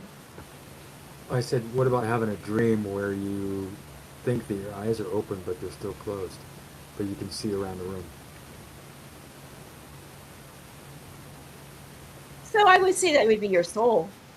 Because again, your soul is still active while you're sleeping. And Okay. there's a lot of things like with feng shui that they say, like, you should never have a mirror in front of your bed because you're not your soul. And again, that's a feng shui thing. You're not allowed to have a mirror in front of your bed because if your soul comes out, it's not supposed to be able to see itself. So I would classify that more as a soul type situation. Be interesting to research that and find out more. Yeah. Yeah, mirrors are an odd thing anyway, but We're getting we're getting one, guys. oh, yeah. I'm gonna warn you guys. I can't believe we're actually gonna try to get a storm, but my internet is going patchy. So I just want to warn you guys. If I cut out, it's not that I don't love you guys and want to No, be that's honest. fine. It's Oh, just it happens. my internet keeps going out a little bit. So I apologize. No, you're No good. problem. Yeah, it happens sometimes. Every once in a while, I'll disappear and have to come back. Yep. It's happened a few times and stuff. Yeah. I was gonna say too. It's fascinating because I would say about half of my experiences have been while I've been sleeping in in some kind of dream state, either visitations from loved ones that have passed on, or um, or astral travel. I've had a lot of experiences where I had a dream about a place and I moved around the place and I didn't recognize it, and then months or even years later, I would go to that place in the waking world, and it wouldn't be an exact duplicate of the dream because in the dream the place would always be empty, but then and it would be usually be Hmm. at night. But then when I went there in person, a lot of times it'd be in the middle of the day, and then there'd be people around because had to have someone to get me there. So it's been really odd that so much of my experiences, I mean, like I said, probably right around half, maybe even a little bit more, have taken place while I've been sleeping. And Yeah, I would say that that's probably because that's when you're most vulnerable. Mm, Your guard is down, and that's when the spirit world and your soul has the opportunity to do, like, to be able to travel or to be able to have a visitation from a loved one because you're less distracted and you're in a much more, like, just in that state just before hitting REM that makes that vulnerability or openness, as we say. okay, interesting. yeah. I know me personally. I've actually, I've even had, I've had it once. I had like a multi-layer dream where I actually was dreaming, and then I realized I had this entity actually between me and my daughter, and I realized I'm like, I must be dreaming, and I woke up to the same room I was just in, but everything was like gray. And then I finally, probably within a few minutes, I realized I'm still dreaming. And I came out of that layer and woke up, and then actually was the room was actually the lights were on, everything, but I actually was in multi-layer dream world. But I was in the same spot. I was in my house, in the same chair, everything. Um, I've had that happen to me before. And I had a ghost try to communicate with me one time in my house, and I just put my blanket over my head. I was like, nope, not today. Um, and then actually later, the next day, the next night, actually came to me in my dream and started talking, communicate with me, because I guess I was, like you said, I was, my guard was down, more relaxed, and she came to me and talked to me until I made it mad, but I yeah, I haven't even told you about this yet, Ricky. And if either of you, Red or David, want to interrupt me or have more to talk about, please cut in. But I just had something happen the other day. I don't think I've ever had a layered dream quite like I had until other day, other evening, or maybe early morning. I don't know. Time is weird. But I had fallen asleep and I had a dream I didn't like. It felt like a bad dream. And so what I thought happened was I thought I woke up and grabbed. I have these three different crystals that have helped me before, sort of ward off bad dreams. And I remember picking them up off of the table that I had next to me and putting them under my pillow and then falling back asleep. And then eventually I woke up again and because I was having another dream, and I just wasn't sure what it was, and it kind of didn't feel great, so I woke up again. But that time, I actually woke up for good that time, and I realized I had not been awake when I put those crystals beneath my pillow. They were not under my pillow. That was a dream. So, Wow. That's like the movie Inception. I love that movie Inception so much because the and fact that it yeah, has you can do the layer dreaming, and it's also lucid dreaming that you can control. My husband completely doesn't, he hates that movie because he doesn't get it. And I love the movie because I get it completely. And yeah, that's and and and that's happened where I've been visited by his mom. My husband never knew that I really had the gift because I really didn't know how to tell him. So, flash forward into being married, and that night I go to bed, and the next day he had gotten the call that his mom was not doing well and that he should probably go back. He should probably plan to make a trip. So he did. He had planned it. It was going to be the next night or the next morning, and he was running late. But his mom had come to me and said, "Don't let him go. You can't let him go because he's not going to make it in time. I'm dying tomorrow. He's going to kick himself in the butt. He's going to be very upset that he missed me because when he's on the plane, I will have passed." So I'm like, great. How do I deliver this message to somebody I've never told that I'm really a medium? wow, And so, and at first I thought it was a dream as well until I realized, no, this is the real deal. So he comes home, he's frantically packing. He literally has like about an hour to get to his flight. And I told him, very gently, you're not going to be able to make it. You're not going to make it. I think you should call your sisters.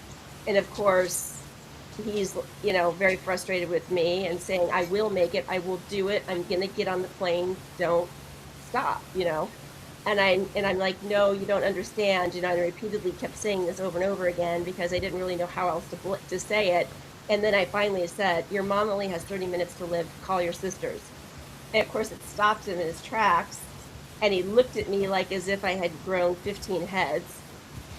right, And then the phone rang. And then it was his sister saying, don't get on the plane. Mom has 30 minutes to live. So he's like wow, kind of doing one of these things to me. And so he got to say goodbye to her. And, she literally told me, I'm half in this world and I'm half in the other world. And I'm no longer going to be in this world anymore. I don't want it anymore. I want to go home. I want to see Gordon. And that was her husband. And she's like, but you need to let Tim know I love him, and that, he can say goodbye to me on the phone. And he did. He got to say that. So after he hangs up the phone, there's a half-packed suitcase, and, the fact that the flight needs to be canceled. And, he's just standing there with the phone in his hand going, we need to talk.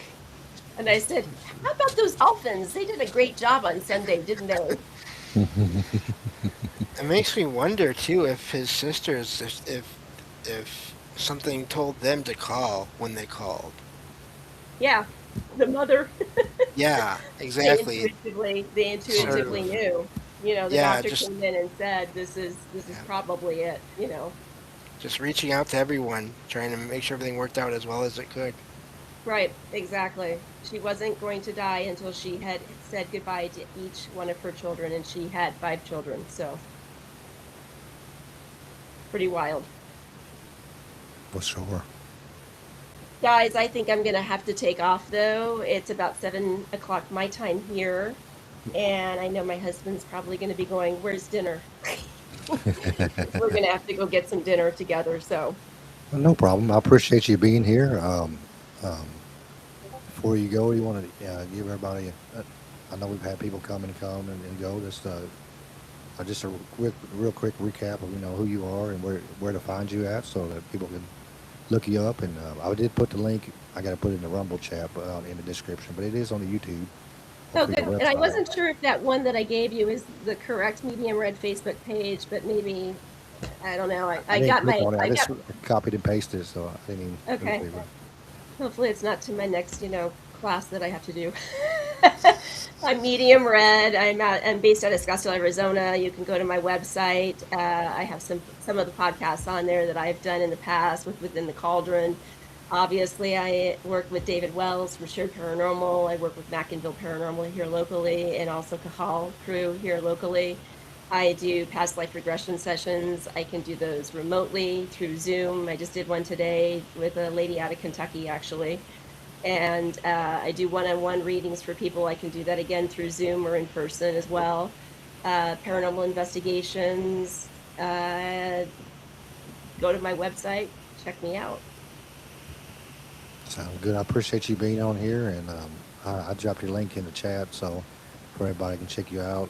And I really do appreciate you being here and spend your time with me and James, and get to talk, fun stuff and all awesome stories and awesome tales for sure.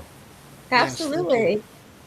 Yeah, and definitely I'll contact Christy and Ricky if you can email me. Here's my email. I'll put it in the chat. Okay. Email me, and we're more than happy to have you come on to our show. Same thing, James. If you wanted to tag team or do it separately, however you want to do that, feel free. Always Okay. looking for great guests to come on to our podcast.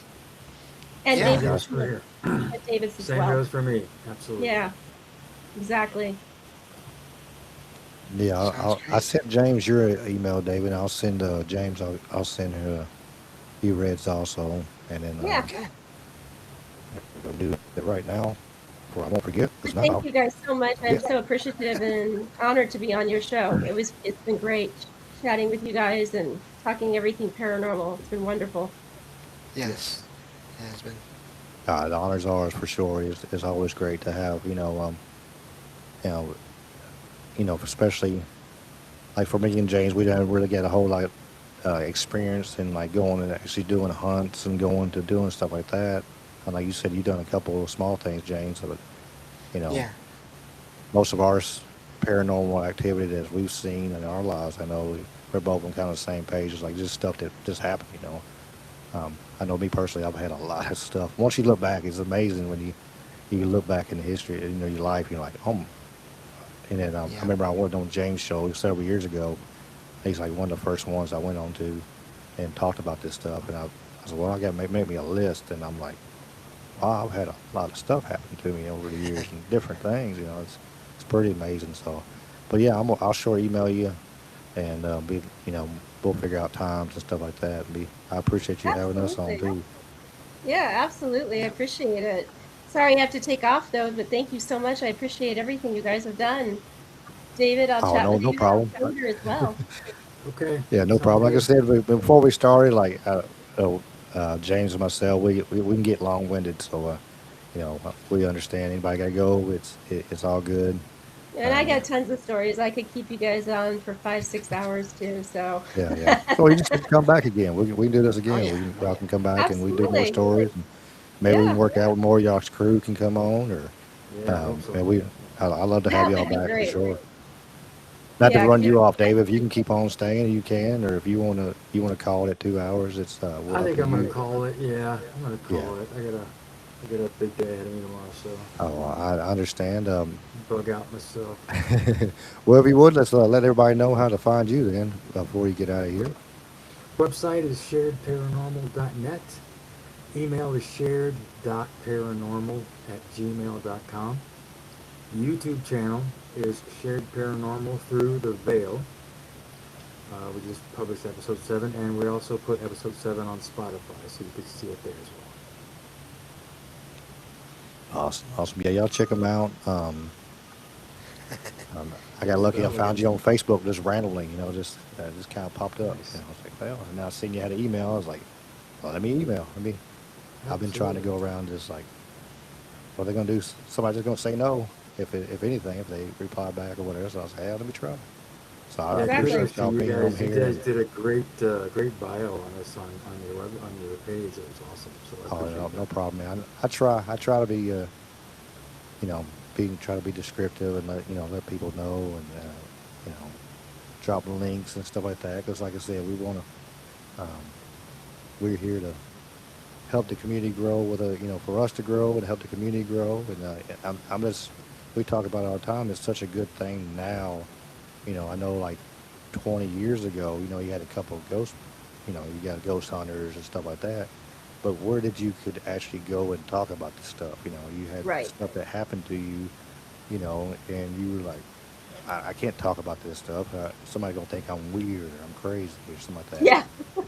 And my mom even said that. Like when she came on my show, I was like, "Mom, you need to come on. You need to tell stories." She's like, "I ain't gonna do that." And I was like, and then finally I talked her into it, and she was like, "Well, if they think I'm crazy, I'm getting off here." I was like, "Mom, I promise you, the group we Yeah. have here is not gonna think that. I promise." And Absolutely. and Like-minded. yeah, she turned around, and I remember she was like, "Well, I only want to be on there about 15, 20 minutes." I was like, "Whatever you do, Mom, you just come." And then I think she was on there almost an hour until Dad had dinner ready, and he's like, "It's time to eat." And so, but yeah, it's great to have places like this so we can actually tell these stories and and certain things that some people's never even heard about. Yeah. Like tonight, y'all told us. I know for James, myself, both we both said the same thing. We never heard of thought having an animal be able to react. That thing that was amazing. I've never heard that before, and that's awesome. So it's Yeah. great to be able to hear these stories and get them out. For to help others understand that hey, that you're not alone. You're not the only one that had this happen to you. You can others have had these same things. So and it's good to Exactly. on these groups. Well, there might be some hunter with a deer head on his wall that's been whispering to him for all this time. He has no idea where it's coming from. That's right. Could be. Exactly. Hey, We that'd be might be able to freaky. investigate that. Yeah, no doubt. I got all these masks that talk to me, but there's only a couple of them, I think. But there's a couple of probably that got something hanging on with it, that's for sure. But um, Yeah. The one with the horns looks a little extra creepy, in my opinion. so yeah. But like I said, I appreciate y'all. Well, I appreciate y'all being here, and like I said, anytime y'all want to come back, we can schedule it, and then like I said, we'll get together, like us coming y'all's way and on y'all shows, and Yeah, I'm looking forward to it. This is awesome. same here. Thank Thanks, you guys. so much. You have a good night. Appreciate it. Y'all Have too. a Y'all great too. night, Thank you. everyone. Happy Take hunting. care. Bye-bye. Bye. Take care. Take care. Bye-bye. And then there was two. Yes. Yeah. Yeah. So no, this was amazing. That was looking forward to talking with them both again.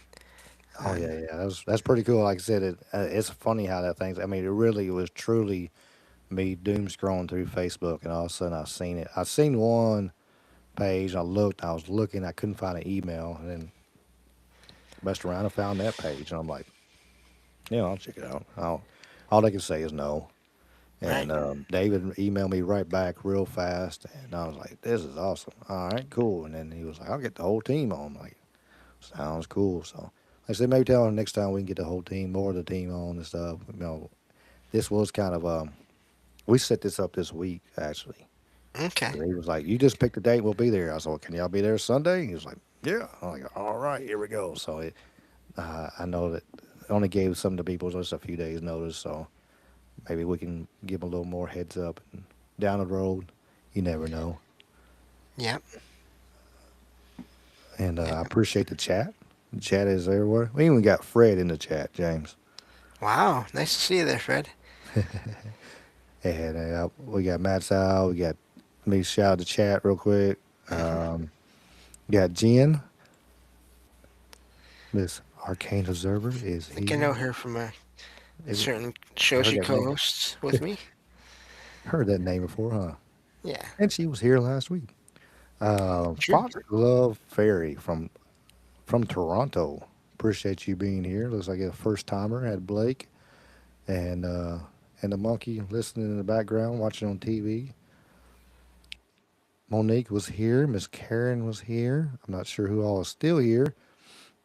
I wasn't able to. I was trying to just let the flow go, so I wasn't able to just holler back and forth on the chat like I Yeah. do sometimes. Charlie Rose, appreciate you being here, and I actually said hi to brother Dave of Dave's Waffle House. He sent a message before the show even started. He was here way early. Oh, our friend from across the pond. So and we got Notre Dame's, we got Skunk Hollow, we got Cubs. Let me scroll. Merlin was here. I answered some. I did see a couple of questions. I apologize, Merlin. I didn't get back to asking them. I do apologize on that. I seen it and then like yeah, I'll ask her that in just a second, and then my brain went poof. So Yeah. that happens. Um, Net Cuz Future, Scott Holland. Let's see. Puff is in the house.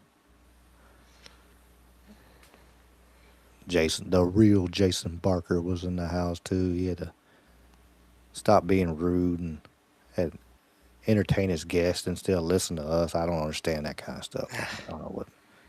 Yeah, Unacceptable. No, I'm kidding. it's unacceptable. Yeah, we can't have that kind of stuff around here. Um, I appreciate y'all. Like I said, I'm scrolling through. I'm gonna miss some. I'm sure. I'm scrolling real fast. Guess we're gonna rock it right here. 2 hours.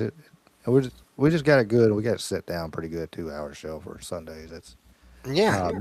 no trouble minds tonight. So no teleporting to trouble minds.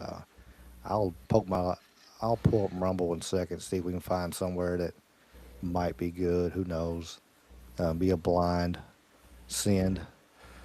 But so trying to help the Rumble community grow and especially since they up to ante on what we have to do to keep getting paid. Is Oh boy. yeah. We'll see how that goes. They had to Yeah. actually change part of it though. They come out and said we had to use their Rumble studio to make shorts, and I think there was a backlash pretty quick because within 30 minutes, I think they had changed their mind. Like, you don't have to do that. You're good. I, I'm playing. I'm playing. Um, so yeah, Wow. yeah. Lindsey Graham passed away. Yeah, he's burning in hell right now. Um,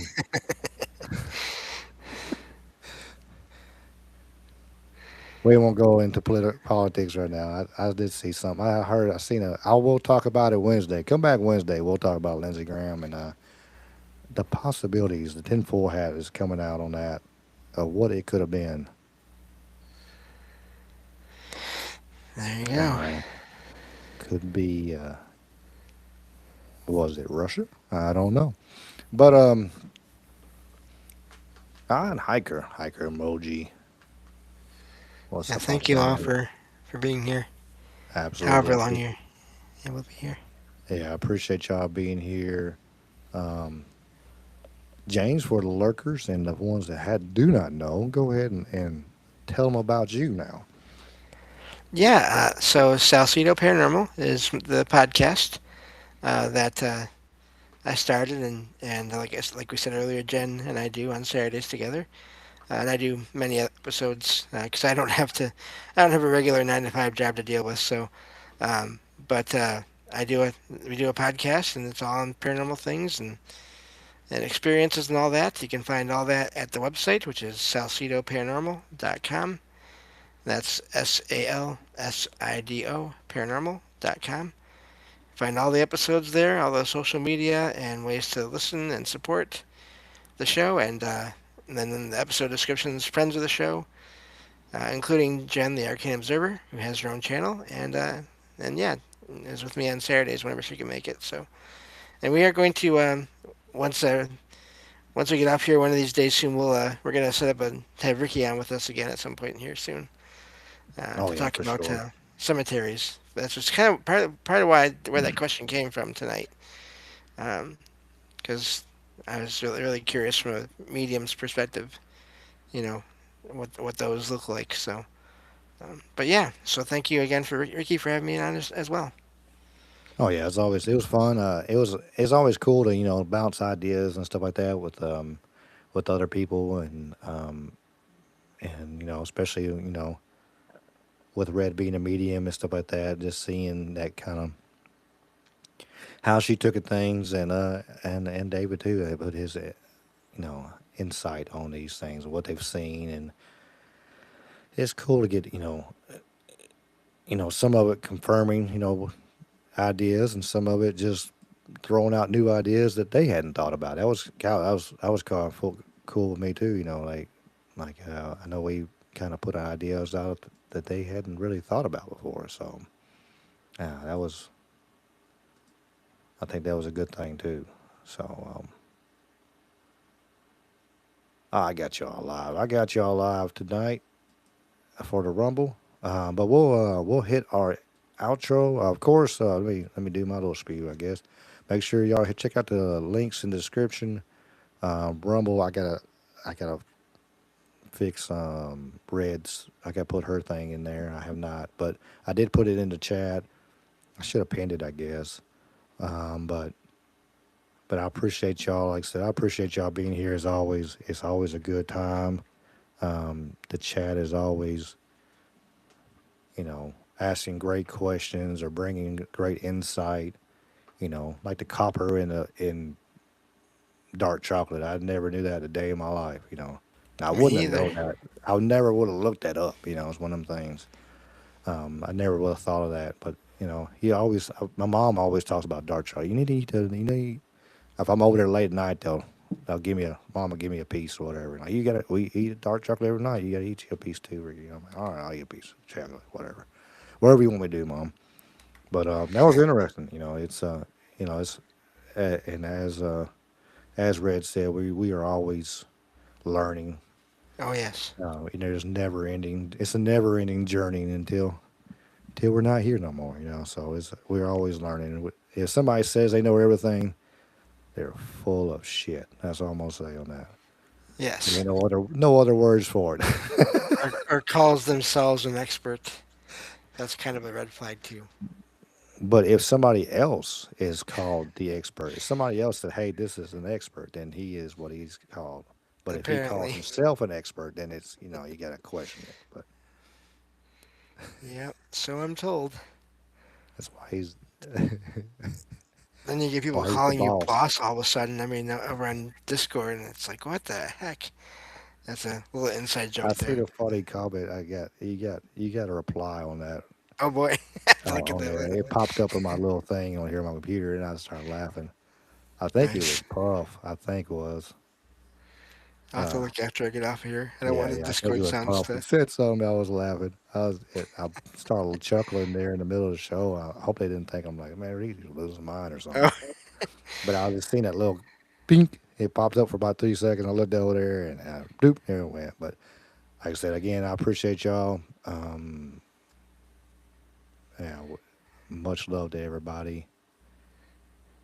Yeah, Cubs say you drink some copper cups. Truly, if we had the money and put copper back in the plumbing and the housing and stuff like that, it'd be so much beneficial for us. What I hear, hmm. um, I've heard lots of like that, but it's one of them things. It's very expensive, even for my tiny house. That man, it cost me a lot of money if I was going to switch it all over, kind of thing. But again, much love. I got us a raid going. We'll have a raid going. Let me hit this outro music, and we'll see y'all for sure Wednesday. Maybe we'll pop up for a day show. I keep saying it every damn show. I need to though. I really do, especially with the new things I got to do. So find my media, and here we go.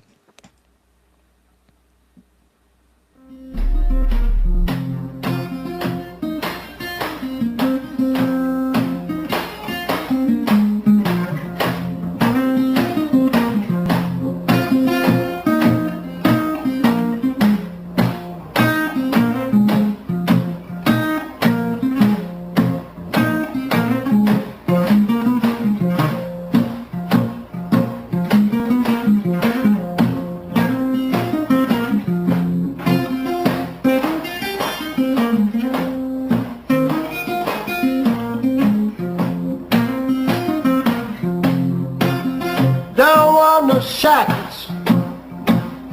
Don't want no shackles on me. Don't want no shackles. Don't want no shackles on me. I sit down with Big Brother. Don't like those RFIDs. Got the blues about my freedom. Got the blues about tyranny. I got the blues about my freedom. Got the blues about tyranny. I sat down with Big Brother and the national ID. Don't want a chip in my wallet, chip in my car. And if I want to travel, it's nobody's business how far. Don't want no shackles. Don't want no shackles on me. I said shame on Big Brother, always tracking and tracing me. Don't want a chip in my mother, chip in my wife, a chip in my babies. Stay out of our life. Don't want no shackles. Don't want no shackles on me. I sat down with Big Brother. No more slavery. Play it for me, baby.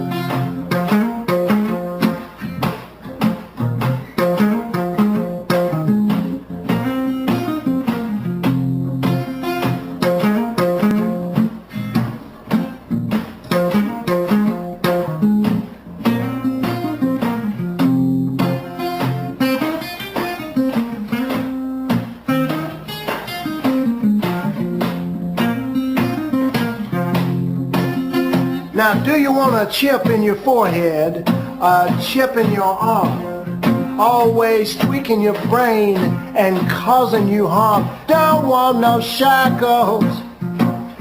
Don't want no shackles on me. I sit down with Big Brother in the good old USA. I sat down with Big Brother, down with Big Brother, down with Big Brother, down with Big Brother, down with Big Brother. Don't want a spy chip in me. Everybody, I sat down with Big Brother, down with Big Brother, down with Big Brother, down with Big Brother, down with Big Brother. It's all about liberty.